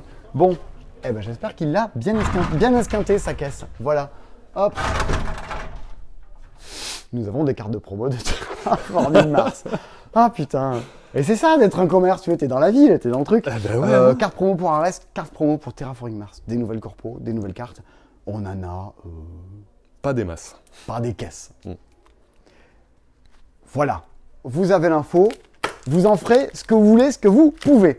C'est là, c'est dispo sur le petit tapis du passe-temps. Je ne sais pas quand est-ce qu'arrivent les tapis du passe-temps dans lesquels il y avait la fresque. La fresque qui est là-haut, on est censé les recevoir normalement un peu avant la fin du mois. J'ai écrit aux fabricants pour savoir est-ce que ça en était. Je ne sais pas toujours encore exactement. Voilà, c'était l'instant accident et Terraforming Mars. Bon, il y a plus grave dans la vie. Hein. Ça va, ça va. Toi-même, tu sais, tu as la télé. Alors, tiens, en parlant de qu'est-ce qui est plus grave dans la vie, si on regardait un jeu de conquête et d'affrontement, hein? Sympa, sympa. Qu'est-ce que c'est joli? Non, ça, c'est clairement une édition réussie. Est-ce qu'elle serait pas un peu léchée? C'est une édition léchée. Est-ce qu'il n'y aurait pas une belle rejouabilité? C'est une belle rejouabilité. Alors, c'est Sandcastle Game. Ouais. Sandcastle Game, c'est Res Arcana. Ouais. C'est leur deuxième jeu, hein. Grave. Mais écoute, c'est des gens qui font un jeu tous les 2 ans et qui prennent le temps de faire les choses bien. On a vu des éditeurs, je ne serais pas à Cannes parce que c'est désobligeant, mais c'est pas encore pour les incriminer, mais des éditeurs chez qui on passait, ils nous présentaient 15 à 18 jeux. Et il n'y en avait pas un où on se disait, c'est super pertinent de mettre ça sur le marché, et c'est très bien travaillé, il y a plein de bonnes idées. Donc des fois, est-ce qu'il vaut mieux pas plus passer de temps à se poser des questions, à développer qu'un jeu? Est-ce qu'il vaut mieux aller à la pêche là, et à lancer des trucs à la figure? On ne sait pas trop. D'autant quand tu vois le succès de Res Arcana et la qualité du jeu, c'est... Attends, mais l'édition de ça, c'est canon. Ah ouais, non, mais l'édition de ça, c'est canon. Toi qui as joué il y a 2 jours, est-ce que tu nous en parlerais pas? Parce que moi, il y a 2 jours, je jouais à d'autres trucs et du coup, je peux moins vous en parler. Ben avec plaisir. Hein. Allez, vas-y, je prends la caméra. Hop. Hop, j'espère que c'est pas trop vomitif. Vous avez vu ma main, c'était un bon moment. Voici Thomas. Bonjour. Quel coquin. Arrête. Oh là là. Allez, oh là je te là. parle Bon, alors, on y va. Trêve de plaisanterie, voici First Empire. First Empire, qu'est-ce que c'est? On est sur un mini-risque. Alors, l'auteur Eric B. Vogel, je vais dire, Vogel. Les plus aficionados reconnaîtront l'auteur de Kitara. On est dans cet esprit-là. Hein, quand j'ai ouvert le truc, je me suis dit, hey, ça me fait penser à Kitara un peu dans le ressenti. De fait, c'est le même auteur. Bref, qu'est-ce que c'est celui-là? C'est un jeu de conquête /D/jeu de course. Kitara, il est là. Comment ça marche? On va avoir un petit plateau extrudé, hein, double couche. Là aussi, GG l'édition. On est sur un truc quali. Le cube ne va pas bouger quand votre pote va aller pisser. Parce que quand ton pote va pisser, t'as le cube qui bouge. C'est tout. Merci. Ouais. Bonsoir. Vous voyez sur ces pistes-là, vous avez donc 5 pistes qui vont correspondre à 5 des faces du dé. Des dés que vous avez ici. À chaque fois que vous allez lancer les dés, par exemple ici sur la piste jaune, orange, je peux lancer 3 dés.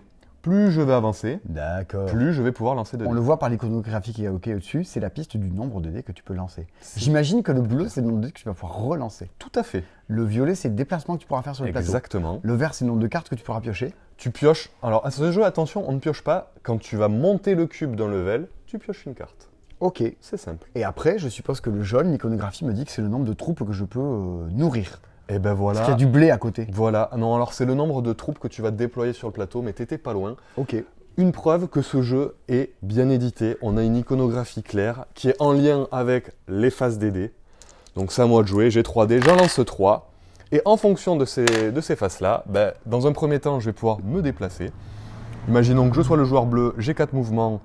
Un mouvement, 2 mouvements. Alors, peut-être pas faire ça comme ça, mais Je peux, comme dans Kitara, me déplacer dans un territoire occupé si j'ai plus de personnages que l'adversaire. Ok, très bien. Très simple, il n'y a pas de brouette de dés à lancer pour résoudre les combats, c'est simple. Pour chaque épée que j'ai lors de mon lancer de dés, ça me compte comme une troupe en plus. Donc là, je pourrais très bien envahir le jaune avec mes 2 troupes, plus mon épée, ça fait 3. C'est quoi la pizza là qui est au milieu? La pizza, c'est une petite ville que je gagne quand j'envahis. Et il y a aléatoirement des points de 1 à 3. Donc là, tu nous as fait un exemple où tu étais la Russie et tu envahissais le petit pays d'à côté. Voilà, c'était un exemple d'actualité. Un bel exemple, hein, très très beau, bravo. Hélas. Bon, on va plutôt enchaîner. Alors, vous avez saisi, on lance les dés, on se déplace, et dans un deuxième temps, avec les faces des dés qu'on va réutiliser, on va progresser sur les pistes. Mais attention, pour progresser sur la piste violette, si vous avez la face violette, il faudra contrôler un territoire violet. C'est aussi simple que ça. Ah! Donc il va falloir réfléchir à quel endroit vous voulez aller. Oui, donc des fois, tu attaques les gens, c'est pas juste que tu leur en veux, c'est qu'en fait, tu as besoin d'avoir un territoire orange pour avancer sur la piste orange. Exactement, tu as tout compris. Alors comme dans tous ces jeux de course, vous ne pourrez pas progresser sur toutes les pistes, c'est évident. Il va falloir faire des choix. On a du contrôle, hein, contrairement à ce qu'on peut penser sur ces jeux de dés. On peut défausser une carte, vous n'allez pas vous en retrouver. Enfin moi en tout cas, j'en ai eu qu'une à chaque tour. Ah, parce qu'on a plein de cartes en main en fait. On a une carte en main, hein. On a une carte en main. On peut en piocher une à chaque tour. Okay. Si on se débrouille bien. Et avec cette carte-là, on va pouvoir, dans la première phase, transformer un dé en épée. Et dans la deuxième phase, transformer un dé en ce qu'on veut pour pouvoir faire matcher avec le territoire. Bref, un petit jeu de conquête qui n'est pas méchant, puisque vous n'allez pas exterminer l'autre, mais vous allez le faire battre en retraite. Kitara-like, pour ceux qui connaissent. Oui, parce qu'en fait, à partir du moment où tu attaques le joueur jaune, par exemple, jaune, lui, il bat en retraite. Lui, il peut aller là, il peut aller dans un territoire qu'il contrôle. C'est lui qui redéploie. Ok, donc ça fait des flux et des reflux. Exactement. Très bien. En mode Gaviscon. Ouais. Dans mon lycée, il y avait une grande fresque sur le mur du gymnase, et il y avait écrit le flux et le reflux me font marrer. Il y avait une vague dessus. C'est comme la marée. T'as grandi en Aveyron, toi. À Villefranche de Rouergue. On se fend la poire. À la sup, il y avait ça. Si vous regardez que vous étiez à la sup, toi-même, tu sais. Bon, voilà. Franchement, voilà le jeu, il n'y a pas beaucoup plus que ça. Et ça en même temps, ça suffit. Chaque petit joueur va se trouver avec sa petite boîte en origami qui est hyper belle. Allez, les origamistes, là, c'est pour vous. Les origamistes ludiques, là, faites-nous des trucs comme ça. Non, franchement, c'est trop chouette, c'est trop beau. T'as un effet waouh. Je vous montre pas l'intérieur de la boîte, mais c'est comme du Res Arcana. Le thermoformage est hyper bien foutu. Bref, un petit bijou d'édition. Ah bah cool. Et le jeu fonctionne très bien. Mais quand on vous a dit qu'il y avait plein de trucs qui sortaient cette semaine, on ne plaisantait pas. Eh ben, on a fait la moitié des sorties de cette semaine. Hein. Ouais, il nous en reste une bonne moitié. Là. Oui, il nous en reste que la moitié. Bon, allez hop, j'avance, on continue. Alors, on a oublié un truc. C'est ce que tu as dit tout à l'heure, mais tu sais ce qu'on a oublié? Non, je sais pas. Le truc que j'ai ouvert il y a 1 heure là, pour commencer à bosser le truc. Que mon commercial préféré de la vie m'a dégoté. Allez, viens, suis-moi, il faut qu'on parte à l'étage. Ouais. Ah oui, d'accord. Ça te parle? Mais si, tout le monde l'attend cette semaine. Ah si, d'accord. Punaise. Oh là, et on a oublié d'aller l'installer, tout ça. Je sais même pas où il est. Attends, il est là-bas? Je sais même pas où je l'ai mis. T'en reviens voir, je sais pas où il est passé. J'en sais rien. Filme pas toutes mes factures que j'ai pas fini de ranger. Merde, on a perdu un jeu. Welcome dans le bureau de Simon. Welcome to my desk office.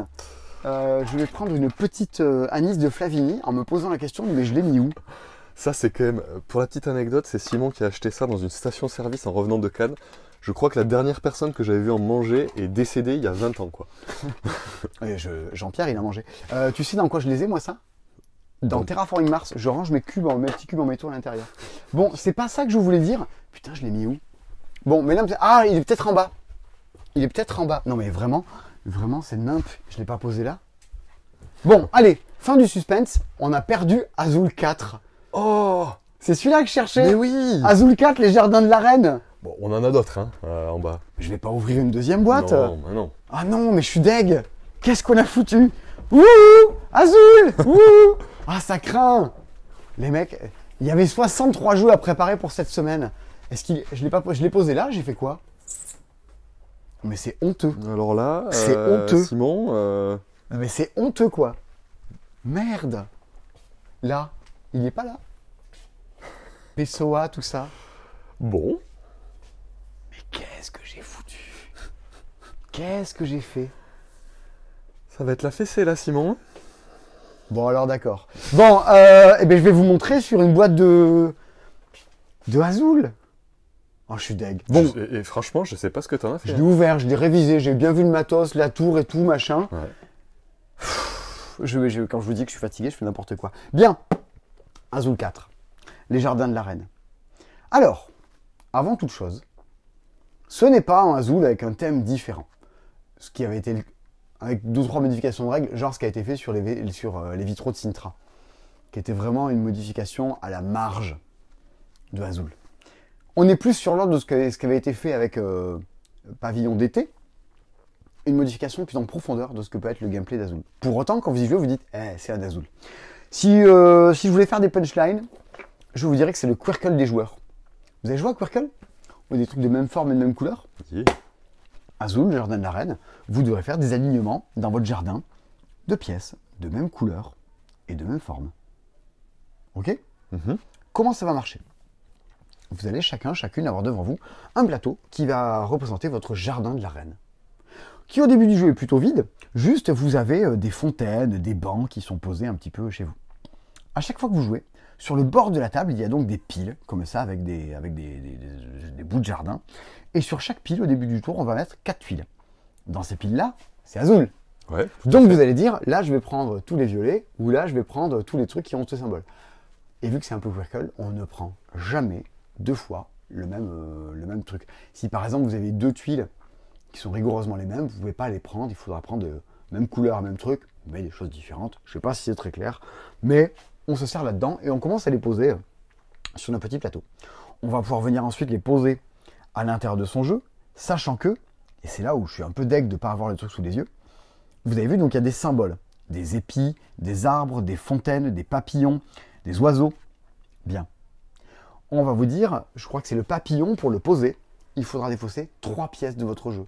L'arbre pour le poser, il faut défausser 4 pièces de son jeu. Ah, et ouais. comme c'est un Quirkle et un Azul, il faut défausser 4 pièces de la même couleur ou 4 pièces de la même forme. Wow, ça commence à fumer, quoi. Vous avez pioché vos trucs et votre but c'est d'arriver à en poser une et il faudra jeter le reste pour ça. Ce qu'on appelle un peu le coup d'opportunité. Tu vas en poser une, il faut que tu en jettes 5 derrière. Laquelle tu joues, laquelle tu jettes. Vous commencez comme ça à venir créer votre plateau. Essayez de faire un parterre dans lequel vous allez connecter les mêmes couleurs, les mêmes pièces, les mêmes formes. C'est ce qui va marquer des points à la fin de la partie. Au passage, essayez d'encercler les bancs, d'encercler les fontaines. C'est ce qui fait des points. En plus de récupérer des petites tuiles, vous allez souvent récupérer des bouts de plateau. Des bouts de plateau sur lesquels il y a des pièces qui sont déjà dessinées. Si des fois il vous manque absolument une pièce en particulier, vous allez pouvoir jeter le bout de plateau, ne serait-ce que pour avoir la bonne pièce, la bonne combinaison, la poser au bon endroit. C'est malin. Eh bien ça, j'ai très envie d'y jouer. Alors, est-ce que c'est toujours aussi mignon? Non. Et c'est là où je suis un peu deg de ne pas pouvoir vous le montrer. C'est sans doute pas aussi éblouissant graphiquement. Il n'y a pas le waouh. Alors il y a toujours le sac et tout. Il y a toujours la tour dans laquelle on jette les pièces. C'est très mignon. Les symboles, la faïence un petit peu du jeu, a moins cet effet brillantissime. Okay. Par contre, moi je suis un gros joueur de Quirkle. Je fais pas les championnats du monde pour autant, mais c'est vraiment un truc auquel j'ai un immense plaisir à jouer. Ça a l'air beaucoup moins brain que Calico, et ça a l'air beaucoup plus joueur que ce que peut être Quirkle. Du coup, ça, j'ai très envie de jouer à ça. Il y a des jokers dans le jeu qui font des points à la fin, qui servent sur des tas de trucs. C'est Chris Williams qui fait toujours les illustrations de ça. C'est dispo. 2-4 joueurs, clairement, je pense que 2, ouais, c'est le bon rythme. Ça m'a l'air d'être un bon jeu à 2, ça aussi. Et bien voilà. Du coup, quand vous allez rentrer dans votre magasin, vous allez vous dire putain, je prends lequel de Azul? Bah, si vous voulez jouer en mode détente et découverte, premier Azul, c'est cool. Mais vous regardez ces vidéos, du coup Azul, vous l'avez déjà mâché, digéré, expédié, rejoué, et c'est sans doute un de vos jeux préférés. Bah, si vous voulez jouer un truc un peu plus joueur, et qui n'est pas déconnant, parce que ça s'inspire d'autres jeux vraiment assez forts, je pense que vous pouvez y aller. C'est chiant hein, d'essayer de pitcher des jeux juste avec une impression. L'impression est très bonne. En parlant d'impression qui est très bonne, on va maintenant parler de Gutenberg. Oh, ce bon vieux Guten. Ah, Gutenberg. Alors, moi, je vous propose un truc. Gutenberg, il y a déjà un jeu dans le monde du jeu qui s'appelle Gutenberg. Alors voilà, il y a lui qui s'appelle Gutenberg, qui est, je pense, un de mes jeux de lettres préférés sur le marché. Pareil. Tu vois, tu me dis, est-ce qu'on fait un Jarnac ou un Gutenberg? Moi, je te dis, on fait un Gutenberg. C'est... Je regarde un peu les jeux de lettres. Non, mais c'est mon jeu de lettres préféré du marché. En mode, t'as des cartes, tu fais des mots. C'est canon. C'est le Seven Wonders des lettres. tu tournes, tu drafts, tu fais tes trucs, t'as des missions, tu fais tes mots. C'est cool, c'est chiant comme un jeu de lettres. Tu passes 3 plombes. Tu sais, quand tu joues à Wordle, des fois, t'es là. C'était tabouret, T-A-B-O-U-R-E-T. Eh ben, c'est un peu chiant comme ça, tu passes du temps, mais un jeu de lettres, il faut y passer du temps, c'est vachement bien. Bon, du coup, c'est un jeu de lettres, tu fais des trucs en français. Je propose de l'appeler Gutenberg. Tandis que là, on est sur un jeu à l'allemande, je propose de l'appeler Gutenberg. Et comme ça, au moins, si vous rentrez chez votre ludicaire, demain vous faites le truc, là, vous allez y aller. Enfin, demain, c'est aujourd'hui parce que moi, je suis jeudi, vous êtes vendredi. Vous rentrez chez votre ludicaire, vous dites « Hallo, ich wünsche eine Gutenberg, bitte !» Et là, il sait que tu veux ce Gutenberg. Alors que si tu rentres, tu dis « Bonjour, j'aurai le plaisir de me procurer une boîte de Gutenberg chez vous, par le plus grand des hasards. » Il sait, votre ludicaire, et que vous voulez ce Gutenberg-là. Notez que Gutenberg et Gutenberg ne sont pas les mêmes. La preuve, il y en a un qui se prononce Gutenberg. Un jeu de Katarzyna Josz par Mojsiew Niewinski, illustré par Raphaël Schlapa. Je ne sais pas pourquoi je me suis lancé là-dedans, c'était une très mauvaise idée. C'est Grana, qui est, je crois qu'ils sont polonais, Grana, qui est un des éditeurs de renom polonais. En France, c'est Atalia qui les distribue, et ça, c'est le Seal of Excellence de Dice Tower. Dice Tower, c'est l'influenceur jeu le plus influent de la planète, et quand il dit « ça c'est bien », il se passe un peu des trucs derrière, tu vois. Et donc lui, il dit « ça c'est bien ». Donc il va se passer un truc derrière. Qu'est-ce que c'est Gutenberg? Alors, je vais vous montrer un truc après à l'intérieur de la boîte. Dans les allées de Cannes, mais peut-être qu'en fait c'est vous et que vous êtes en train de regarder cette vidéo, j'ai été interpellé par des gens qui m'ont dit c'est vachement bien. Et je leur ai dit mais pourquoi c'est bien? Faites le même boulot que moi dans les vidéos, dites-moi pourquoi c'est bien, pourquoi je devrais y jouer. Ils m'ont expliqué, je fais putain j'ai envie d'y jouer. 30 secondes j'avais déjà envie d'y jouer à Gutenberg. En fait, oui c'est un jeu dans lequel il faut se poser sur le plateau, récupérer des caractères d'imprimerie, les imprimer, mettre les bonnes encres, les bonnes couleurs. Il y a un truc qui est rigolo, vous avez un petit paravent derrière votre truc. Vous êtes là derrière et vous allez faire plein de trucs derrière votre paravent, vous savez pas ce que font les autres, ça va vous énerver. Vous avez un petit, on le voit pas au dos de la boîte, un petit plateau qui représente les 6 actions qu'il y a à faire dans le jeu. Et vous avez un stock de petits cubes noirs. Vous allez poser vos petits cubes noirs sur les actions que vous voulez faire. Vous allez dire, sur récupérer des caractères d'imprimerie, je mets 1 cube. Sur récupérer des pigments de couleur, je mets 3 cubes. Sur récupérer de nouveaux engrenages de production de machines, je mets pas de cubes. Vous allez ensuite soulever votre paravent. Et vous allez regarder ce que font les autres. Déjà, si vous êtes le seul à y aller, vous allez jouer cette action avant les autres. Le plateau au centre du jeu est un grand marché général. Hop, je prends ça. Vous vous servez dessus si vous avez mis plus de cubes derrière votre paravent que ce qu'ont mis les autres. Par contre, combien ils en ont mis, vous ne savez pas exactement. Si vous allez vous dire « je mets 4 cubes dessus pour être vraiment sûr de choisir avant les gens », vous n'aurez plus de cubes du tout à côté pour faire vos autres actions. Vous allez être partagé dans tout ça, quoi. Partant de là, vous allez récupérer des caractères d'imprimerie, des couleurs, des pigments, des rotations, améliorer vos compétences sur un petit plateau de compétences qu'il y a derrière vous, faire pivoter vos engrenages pour déclencher des bonus en cascade parce qu'ils pivotent entre eux, ils sont imbriqués. Il va se passer plein de petits trucs. Au-delà de ce côté, que font les autres, comment j'optimise mon truc, comment je fais mes missions, je récupère des personnages qui me donnent des petits pouvoirs spéciaux au fur et à mesure. L'édition est canon. Ouais. Il y a un truc vraiment qu'il faut qu'on vous montre parce que c'est ce qui fait partie du charme du jeu. Alors vous voyez, vous l'ouvrez, vous êtes content, donc vous avez tout un plateau avec des gens qui se posent de vraies questions. La preuve, ils se tiennent la barbichette. Le premier de nous deux qui rira aura une tapette. Alors ensuite, tac, vous avez un grand plateau. Le plateau est une sorte d'aide de jeu générale qui va vous servir à imposer les cartes partout. C'est une sorte de grand marché. Il n'a pas de géographie, ce plateau. Le fait qu'il y ait le truc en haut ou en bas, il n'y a pas de déplacement à faire sur le plateau. C'est une aide à l'installation générale. Ça, c'est le fameux petit plateau sur lequel vous allez mettre vos cubes pour dire je vais faire cette action plus que l'autre. Hein, j'aimerais un peu plus de Bible, s'il vous plaît. Et ça, c'est les personnages un peu sexy que vous pouvez... Elle est très belle, cette dame. Oui. Elle a une serviette parce qu'elle vient de manger une petite crêpe au beurre. Et elle est en train de s'essuyer les mains. Alors, c'est ça. Oui. Bon, il y a des petites boîtes. Les origamistes, vous aimeriez bien. À l'intérieur duquel, ici, par exemple... on a les différents livres à réaliser dans lesquels il y a du rouge, du bleu, des trucs, des points, des encres, Les encres, voilà. Bien, des petites boîtes pour ranger les cartes. C'est pas con. Il y a marqué au-dessus, un peu comme dans Welcome to the Moon, qu'est-ce qui va venir se ranger là. Vous êtes content, vous êtes heureux, vos engrenages, votre petit sac. Il y a les caractères d'imprimerie. Et là, c'est mignon. Regardez-moi ça. Ah, ça sent bon.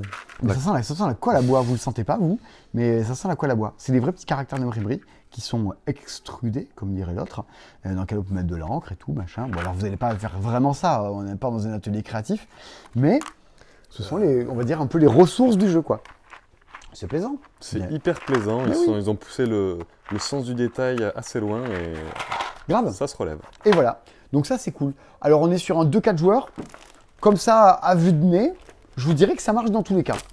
À 4 joueurs, c'est plus chaotique parce que se dire où est-ce qu'ils vont aller les cartes, combien il a déjà de cubes derrière son paravent, c'est quoi la mission qu'il a récupéré le tour d'avant, ben c'est un peu plus dur à paramétrer. Mais au moins c'est fun. Il y a du dilemme et ça va gueuler. À 2, tu sais un peu plus les intentions des autres, qu'est-ce qu'il veut récupérer, pas récupérer. Tu peux mieux envisager tout ça. Vas-y, 6, Gutenberg. Je me retrouve juste à côté maintenant. Vous dites, mais le mec, il a encore de la salive, il a encore des trucs à dire. C'est ouf, hein. C'est ouf. Ça se trouve, vous arrivez là juste parce que vous avez scrollé, parce que vous voulez que je vous parle de Cloud Age. Eh ben, je vais vous en parler, de Cloud Age. Parce que ça, j'y ai joué. Parce que moi, sur une boîte, quand il y a écrit Alexander Pfister, je veux y jouer. C'est généralement très bon signe. Alors, il n'y a pas écrit que Alexander Pfister, faut rendre honneur. Il y a écrit aussi Arno Steinwender. Donc, ici, ils sont mis à 2. Sur Cloud Age, on est sur une lignée. Alors, Alexander Pfister est quelqu'un qui, comme tous les auteurs de jeux, ont des marottes et déclinent un peu leurs marottes. Bruno Catala a les polyomino. Voilà, Alexander Pfister a cette mécanique d'optimisation de plateaux personnels et de construction de tableaux. On est quelque part entre Maracaibo et l'excellentissime expédition à New Dale, et hélas trop méconnue. On est là-dedans dans Cloud Age. J'adore la couve de la boîte. Le jeu est sans doute pas aussi sexy que la couve de la boîte. Mais je trouve ça chouette, moi. Ouais, non, il y a un truc avec le dirigeable qui sort du lettrage. Là, ça met de la profondeur un peu, c'est pas mal. Je sais pas, ce côté orange, vert, bleu, moi, je trouve ça très joli. Le plateau a un côté plus sable, plus Mad Max Dune, pour le coup. Qu'est-ce que c'est? Quel est le propos du jeu? Qu'a-t-il donc à nous raconter? J'ai appris que maintenant, pour les jeux, on parlait de scénographie.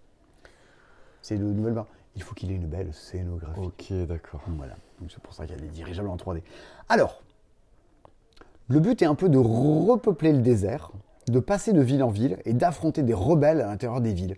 On est un peu sur une sorte de Mad Max désert. Là, vous vous dites, ça a l'air velu. Eh bien, pas tant que ça. Une partie, et clairement, regarde ici, il y a écrit 60 minutes. La première partie, on avait mis 1h30. Sachant que, de temps en temps, on se posait des questions, on allait regarder un truc dans la règle. Si tu fais le scénario de base, le scénario 2, qui est un peu le scénario standard, tu peux avancer. Pourquoi je suis en train de parler de scénario?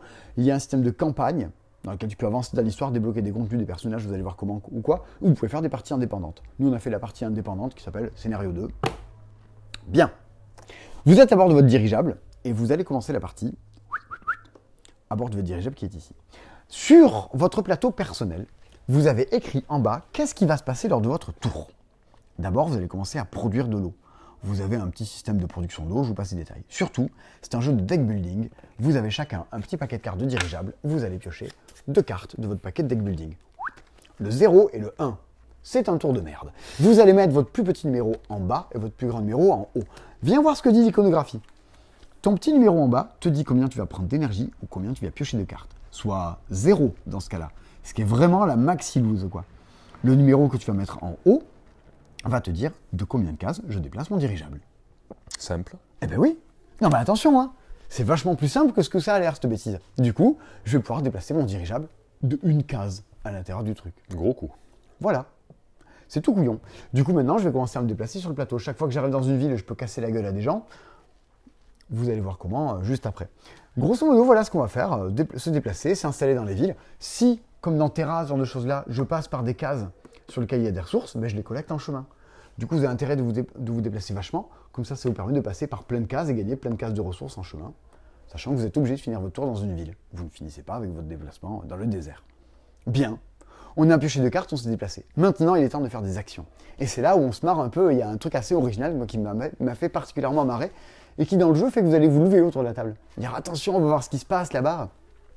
Voici le deck building de Cloud Age. Une des actions principales consiste à poser son drone sur les cases qui sont ici. Il y a un premier joueur qui va venir, qui va dire on va se poser donc sur cette case-là avec notre drone. Sur cette carte. Ça aurait pu être celle-là, ça aurait pu être celle-là.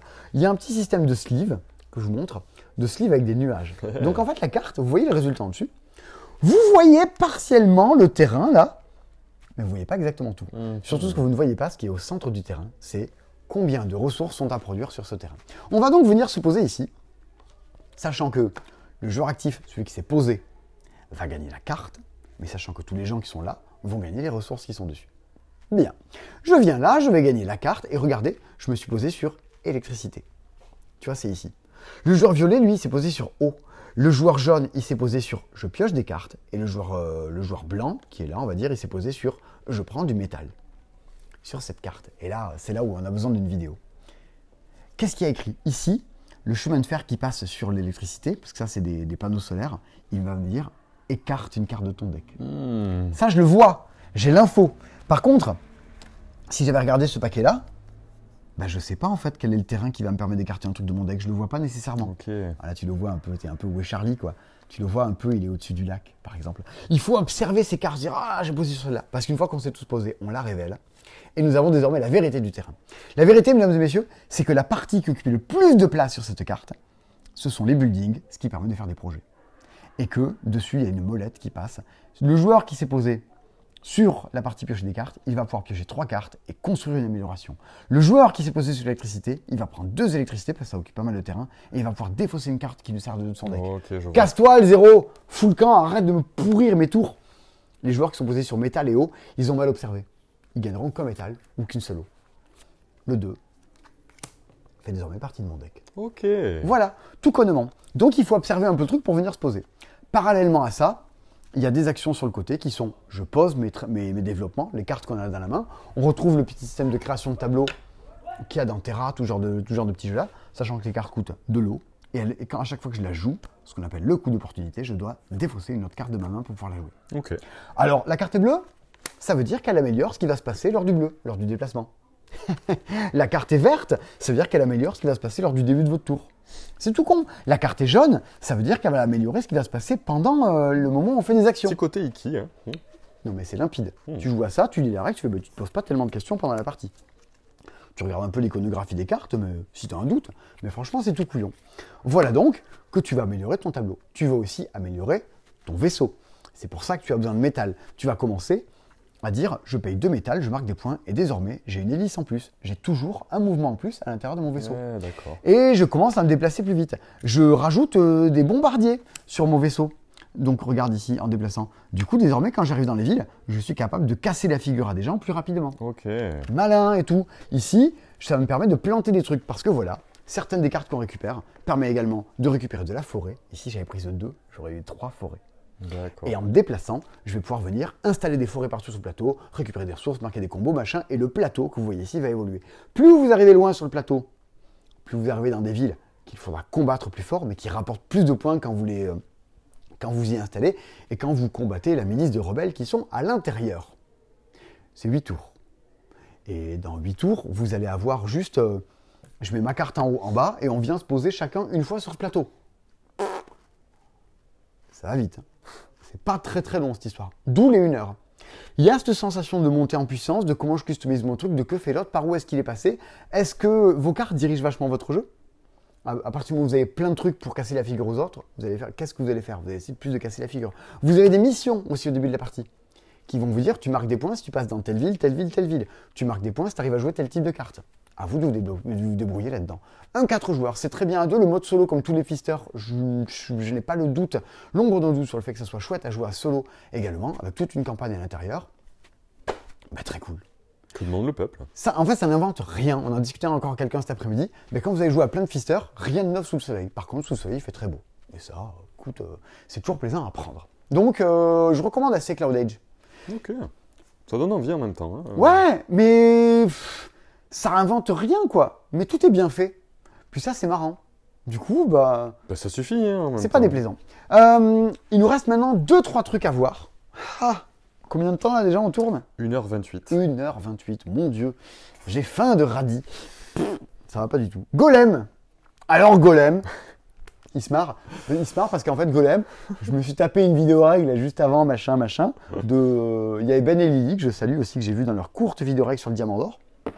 Il a été nommé au Diamant d'Or. Allez sur les auteurs italiens, ceux qui font tous les Soul Kill, les Teotihuacan, tout ça machin. Simone Luciani, Flaminia Brasili, je crois que j'ai jamais vu encore. Non, et lui, non. Virginio Ghigli, lui je crois que je suis sûr de l'avoir déjà vu auparavant. Golem. Boum. Et bien en fait les jeux c'est l'occasion aussi d'apprendre un peu plus de la culture, des choses quoi. Et on est un peu sur une sorte de... Alors, non mais Non, non. Quoi? Non. Qu'est-ce que j'allais dire? Oh, vas-y. J'allais dire c'est un peu le Frankenstein des Juifs. Le golem? Ouais. Ouais, il y a un peu de ça. Ah Ouf. Ça va. J'ai pas dit que des conneries. J'en dis beaucoup quand même, il faut quand même pas 1h30. Forcément, vous direz des conneries, vous aussi. Il y a... la légende du golem est l'une des histoires les plus fascinantes au monde. Elle trouve ses racines dans la tradition juive. Dans Golem, cette légende donne vie à un jeu complexe et stratégique, machin. Bon, grosso modo, on est sur un jeu de gestion à la Praga. On appelle ça vraiment de l'Eurogame. J'envoie des ouvriers bosser, j'augmente mes compétences, j'accomplis des missions, je dépense mes ressources. Il y a deux petites particularités dans celui-ci. Viens voir mon petit Thomas. Vas-y, montre. Il y a un système de billes. De billes en fait qu'on a fait tomber dans un escalier et qui vont être distribuées aléatoirement dans le jeu.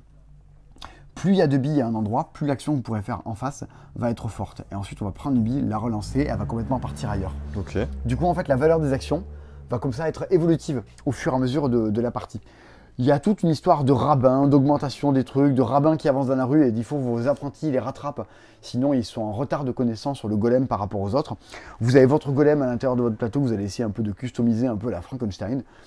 Écoute, c'est Cranio, c'est Intrafin qui font ça, qui n'ont jamais fait que Terraforming Mars et Spirit Island, tu vois. Donc bon, des petits jeux comme ça. Des novices. Ça n'a pas l'air déconnant, cette histoire. C'est très intriguant. Le problème, c'est que on n'y a pas joué, quoi. Hein. Mais qu'est-ce que tu veux? Vous avez vu ce qui se passe, là? Vous avez vu le nombre de trucs que l'on a joué récemment? Et on n'a pas joué à Golem? Bon, vous vous en remettrez. Et nous aussi. Mais bon, en tout cas, ça a l'air sympatoche. Dans son style, qui est sans doute une niche. Mais dans tous les trucs de Moe et Diamant d'Or, j'ai préféré ça. Sur le papier, j'ai plus envie de jouer à ça qu'à d'autres auxquels je jouais. Putain, Beyond the Sun, c'était bien ça. Beyond the Sun, c'était très bien. Ouais. Je l'ai exposé hier. Enfin. Et il reste un truc qui est sans doute une des sorties les plus attendues de la semaine. Ouais. On n'a pas de boîte pour vous l'ouvrir, pour vous le montrer, pour vous en parler. Non, ça c'est bien dommage d'ailleurs. C'est comme ça, ces vidéos ne font que 15 000 vues. Mais le jour où on fera plus, on aura des boîtes gratuites. Hein. C'est bien dommage parce que je pense que les gens l'attendent vraiment celui-là. It's a shame. Gloomhaven, Jaws of the Lion. Alors plus exactement les mâchoires du lion parce que désormais il est en français. Yes. Bon, c'est tout Gloomhaven dans un petit plaisir plus compact et beaucoup moins cher. C'est 60 balles. Alors vous vous dites, j'ai l'air de dire ça comme si la vie était légère et que nous roulions sur un torrent d'opulence, nous bourgeois. Mais pas du tout. C'est qu'en fait Gloomhaven, le jeu dont il est issu, il coûte 150 balles, 180 balles, ça coûte 3 bras quoi. Et là t'as un tiers de bras. C'est ça. Donc, t'as un truc qui propose la même expérience pour 33% du prix des consommations. Bon, t'es un peu contente. Tu veux peut-être en parler parce que Gloomhaven, c'est quand même un truc que tu maîtrises vachement plus que moi. Ouais, j'adore Gloomhaven. Je peux en parler sans souci. Alors, ce que vous propose cette boîte, comparé à l'autre, clairement, vous avez 25 scénarios au lieu de 95. On va pas se leurrer, moi je les ai pas fait les 95. Qui les fait. Et puis, qui a le droit de faire ça à un enfant. Voilà. Bien. Donc les 25 scénarios, vous en avez 5 qui sont en mode tuto. Vous allez au bout des 5, vous savez jouer parfaitement. Et vous allez sortir de votre jeu de base les cartes qui sont faibles pour démarrer en fait le scénario 6. Ok. En mode cool. T'as rodé un peu ton deck. Parce Exactement. En fait, c'est ça. T'as un système de 2 cartes que tu joues à chaque tour dans Gloomhaven. Ouais, moi, j'ai pas joué, mais j'ai repéré un peu ça. C'est exactement ça qui fait tout le truc du jeu, en fait. Donc, t'as un personnage qui est incarné par un deck de cartes, on va dire. Exact. Et donc, à chaque tour, tu as 2 cartes en main que tu vas jouer. C'est pas tout à fait ça, mais tu vas jouer une action haute, une action basse de ta carte, en fait. C'est ça dans Gloomhaven. Ok. Tu peux pas faire les deux hauts, tu peux faire les deux bas. C'est ça. Tu dois trancher. En fait, ici, ce qui vient, peut-être ce que les gens attendent de savoir, c'est pourquoi ils achèteraient celui-là et pas l'autre, en fait. Moi, c'est la question que je me suis posée, parce qu'au départ, je me demandais si c'était une extension. Non, c'est pas une extension. Est-ce que c'est standalone? Oui, c'est standalone. Est-ce que c'est dans le même univers? Oui. Ça se passe légèrement avant Gloomhaven de base, qui se passe dans la ville d'Avrenuit. Ici, on va essayer de résoudre un mystère lié à des disparitions dans la ville. On a des personnages. Christophe Glatt, le jeu d'exploration. Voilà. Bon alors, c'est du dungeon crawling.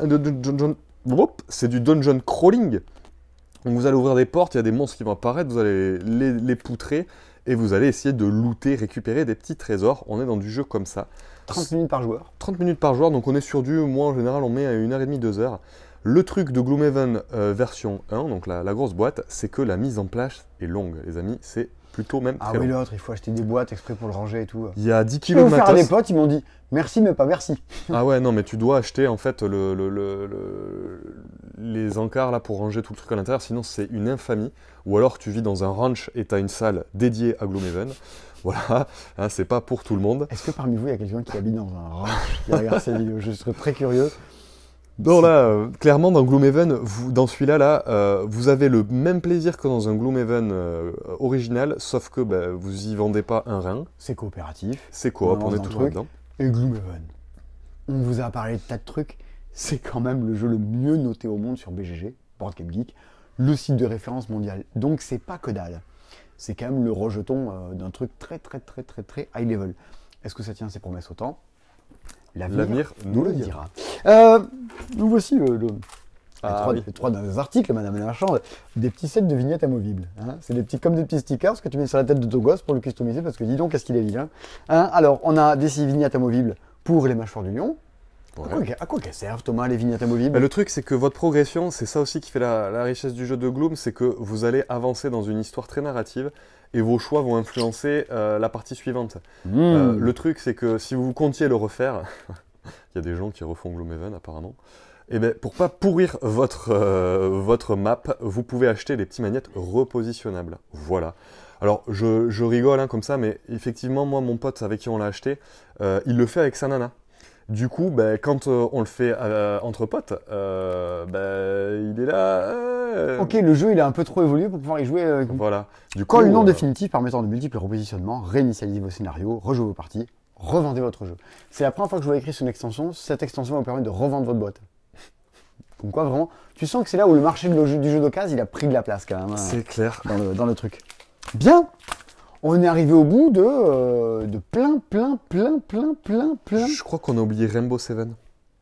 J'ai un flash là. Il va me détester, Alexandre. Parce que oublié. déjà la fois d'avant, et on va en parler, la fois d'avant, il m'avait dit t'as oublié d'en parler de Rainbow Seven. On l'avait pas reçu. Alexandre Émérite, l'auteur donc de Rainbow Seven, voici Rainbow Seven. Et ça sera le jeu par lequel nous terminerons. Rainbow Seven, c'est un jeu de chez Ghost Dog, rembobiné, remonté en arrière. Tribunal 1920, c'est également le même éditeur. Antoine Davroux, comme la chèvre. Et non, c'est Chavroux. Il est décidément trop tard. Ah, c'est écrit dessus, regarde, il est également l'auteur. Et lui, c'est Yann Parovel. C'est un mec que j'ai vu à Cannes et je voulais lui parler. Je disais, Yann! Et il parlait avec des gens, donc j'ai pas voulu le déranger. Il y a peut-être des gens qui m'ont dit à Cannes pour dire on n'a pas vous déranger, vous parliez avec des gens. Ben, je sais, je fais pareil, je ne dérange pas les gens quand ils parlent avec des gens. Donc je vous comprends. Voilà. Petit jeu de cartes. Petit jeu de cartes, que me réserves-tu? Dis-le-moi, le sais-tu? Alors, on a donc des cartes en main, on en a combien? 7, ça s'appelle Rainbow 7, voilà. Le but dans sa main, c'est d'avoir le moins de points possible. Vous pourrez dire que vous n'en avez pas beaucoup à partir du moment où vous en avez 7 ou moins. C'est un jeu de défausse. Chaque fois que vous allez jouer, vous allez donc défausser. Un peu comme Uno. Ouais, le mec, moi je vulgarise un peu. Alors que je dis gratte-toi le cul avec une fourchette, je suis vulgaire. C'est pas pareil. Vulgariser, être vulgaire, c'est pas pareil. Donc je vulgarise en disant que je défausse, façon Uno, je joue, je repioche. C'est simple, hein? Hop, le jour d'après, il peut jouer, là, je joue, je repioche, machin. Mais en fait, on fait pas ça. Regardez, normalement, quand vous êtes un peu malin que vous jouez à ce jeu, vous dites je joue et je repioche dans la défausse parce qu'il y a un joker dedans. C'est vachement bien, quoi. Et vous allez pouvoir commencer comme ça au fur et à mesure à prendre des cartes, plus au centre de la table, ce qu'a défaussé les autres. Toi-même, tu as joué au Kems, toi-même, tu sais. Et donc, vous jouez, vous repiochez, vous jouez, vous repiochez, vous jouez, vous repiochez. Les cartes que vous avez en main, je vous l'ai dit, elles vous font perdre des points. Et votre but, c'est d'arriver à 7 ou moins. Alors, mis à part de garder tous les 1, vous vous dites, mais je suis mal barré quand même, parce que si je joue, je pioche, je joue, je pioche, à quel moment j'ai moins de 7? Ben, en fait, vos cartes, vous pouvez vous en débarrasser en les jouant par plus gros lot, quoi. Minimum 3. Minimum 3. Ah, ça fait pas 7. Raté! Vous étiez à ça, les gars, de tenir un truc. Vous pouvez les jouer au moins par 3. Il faut que ce soit 3 fois la même valeur ou des suites, si je dis pas de bêtises. C'est ça, suite de la même couleur ou même couleur. Ouais. Bon, 3, 4, 5. J'ai joué avant-hier, merde. Ben, moi, j'ai joué il y a 2 semaines. Tu vois, hein, et là, on crame, on a le cerveau qui crame après tout ça. Grosso modo, petite combinaison rami. Et vous commencez à défausser vos trucs par paquet, vous jouez, vous défaussez. Il y a quand même une astuce. Les 7. Les 7 vont dire, Alors, il y en a plein de différents dans le jeu. Ouais, il y en a 7, je crois, non? Il y en a 7. Il y a des trucs qui vont dire tous les autres joueurs repiochent. Il y a des trucs qui vont dire un joueur en particulier se récupère des points de victoire négatifs, qui ici sont de la pluie. Je vous passe les détails, mais chaque fois que vous faites des combinaisons avec des sets, vous déclenchez des effets dans la tronche des autres. Le problème, c'est que vous les défaussez, et les autres vont sans doute, au fur et à mesure du jeu, pouvoir commencer à taper dans la pioche et à récupérer dedans. On est donc sur un petit jeu des familles. Je fais des combinaisons, quelque part, entre le Rumi et le Uno. Tu vois, si je veux simplifier. Ce qui dans ma bouche n'est pas du tout péjoratif, parce que vous le savez, j'adore ce qui joue, j'adore ce petit genre de trucs super familiaux, super intergénérationnels. Vu qu'on est sur un jeu sur les arcs-en-ciel, moi, c'est ce qui m'a fait marrer. Tu t'as lu tous les petits trucs genre ah là, il y a Crashen, et là, il y a Grosse Pluie. C'est ça, ouais. Ça, c'est marrant. Pour savoir, est-ce que tu as réussi à faire un perfect? En fait, tu as réussi à défausser entièrement de toute ta main. Est-ce qu'en fait, au moment où tu as 17, ça déclenche un tour de jeu et le jeu est fini? Mais si quelqu'un fait moins que 7, ça se retourne contre toi. Tu sais, tu marques des points négatifs quand même. Si quelqu'un a réussi à faire mieux, tu fais une partie, tu dis oui, bon, on fait une partie. Bon, écoute, maintenant qu'on sait cogner la règle, alors la règle, tu la cognes pas longtemps parce qu'elle fait 2 pages. Elle fait 2 pages. Tu dis, bon, on va refaire une autre pour voir, quoi. Tu fais, oui, bon. Quelle heure il est, là? Oh non, j'ai la flemme de jouer à un nouveau jeu, on va jouer à ça plutôt, on va continuer. Mais en fait, il joue pendant un petit bout de temps, quand même, à cette histoire. On est sur... alors, c'est là où je dis que c'est édité par... que l'illustrateur, c'est Yann Parovel. Moi, j'aime beaucoup les idus. Je trouve ça... Tu vois, souvent, on nous dit... Alors, comment il faut l'illustrer, mon jeu de cartes, là, dans lequel il y a des 1 et des 6? Ouais, pas de choux, pas de carottes, pas de planètes. Parfois, 1-1, c'est bien. Aïe, aïe, aïe. On en reparlera, là, une fois, avec un éditeur qui me fait jouer à un jeu, c'est une sorte de The Game, où tu dois mettre des cartes de 1 à 10 dans l'ordre, en couleur, dans un tableau. Je dis, tu mets des cartes de 1 à 10 dans l'ordre, en couleur, dans un tableau, quoi. Tu fais ça, tu fais Level 8, tu vois, tu fais The Game. Ils ont des illustrations, un truc... Ça dégueulait de partout, tu vois même plus le numéro qui devient un bout d'illustration. Tu fais oh, mais c'est injouable, tu peux plus taper le carton, c'est plus agréable. Comme on en parlait tout à l'heure sur First Empire, vous l'avez vite compris, il faut que, selon moi, que un jeu est bien édité si l'œil comprend avant le cerveau.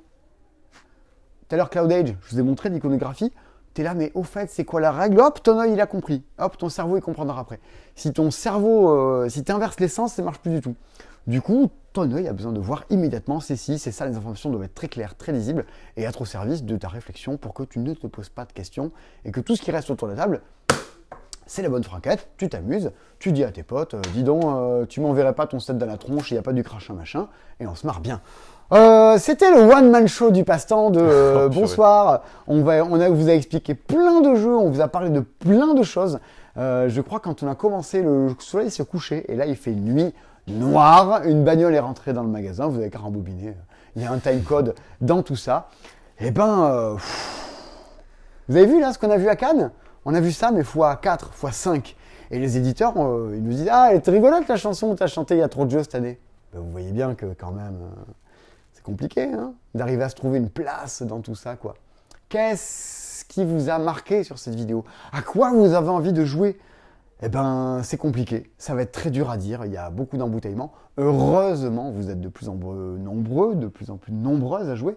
Et du coup, au final, chaque jeu parle à un petit peu de gens à l'intérieur de tout ça. Ce qu'on constate, sans doute, nous et comme d'autres confrères, c'est que les jeux, il y a beaucoup de gens qui ont joué beaucoup pendant la pandémie, pendant tout ça, et que là, ça se ralentit un petit peu. Donc attention, s'il y a de plus en plus de jeux, mais de moins en moins de joueurs, ou de moins en moins de consommateurs, c'est vous qui verrez, ça va commencer à grincer un petit peu plus. En attendant, moi je continuerai à jouer à des Twister, à des Knizia, et c'est un bonheur, ou à des Alexandre Emrit, des jeux, il écrit Rachel Candon dans la règle, ouais. Ça me fera plaisir. Ou des Baptiste Puzzle. Ouais, ou des Baptiste Puzzle, ouais. Après, est-ce qu'il y aura toujours de la place pour vivre pour tout le monde? Est-ce que toutes les propositions trouveront de la place en boutique? Est-ce que ce Azul de la raid, on va réussir à le trouver dans le magasin alors que j'ai ouvert la boîte il y a 1 heure? Je sais pas, mais l'avenir nous le dira dans un prochain épisode de C'est Dispo. Bonne soirée tout le monde, commandez-nous des jeux, jouez, amusez-vous bien, bisous, à la prochaine sur Toulouse ou ailleurs. Salut.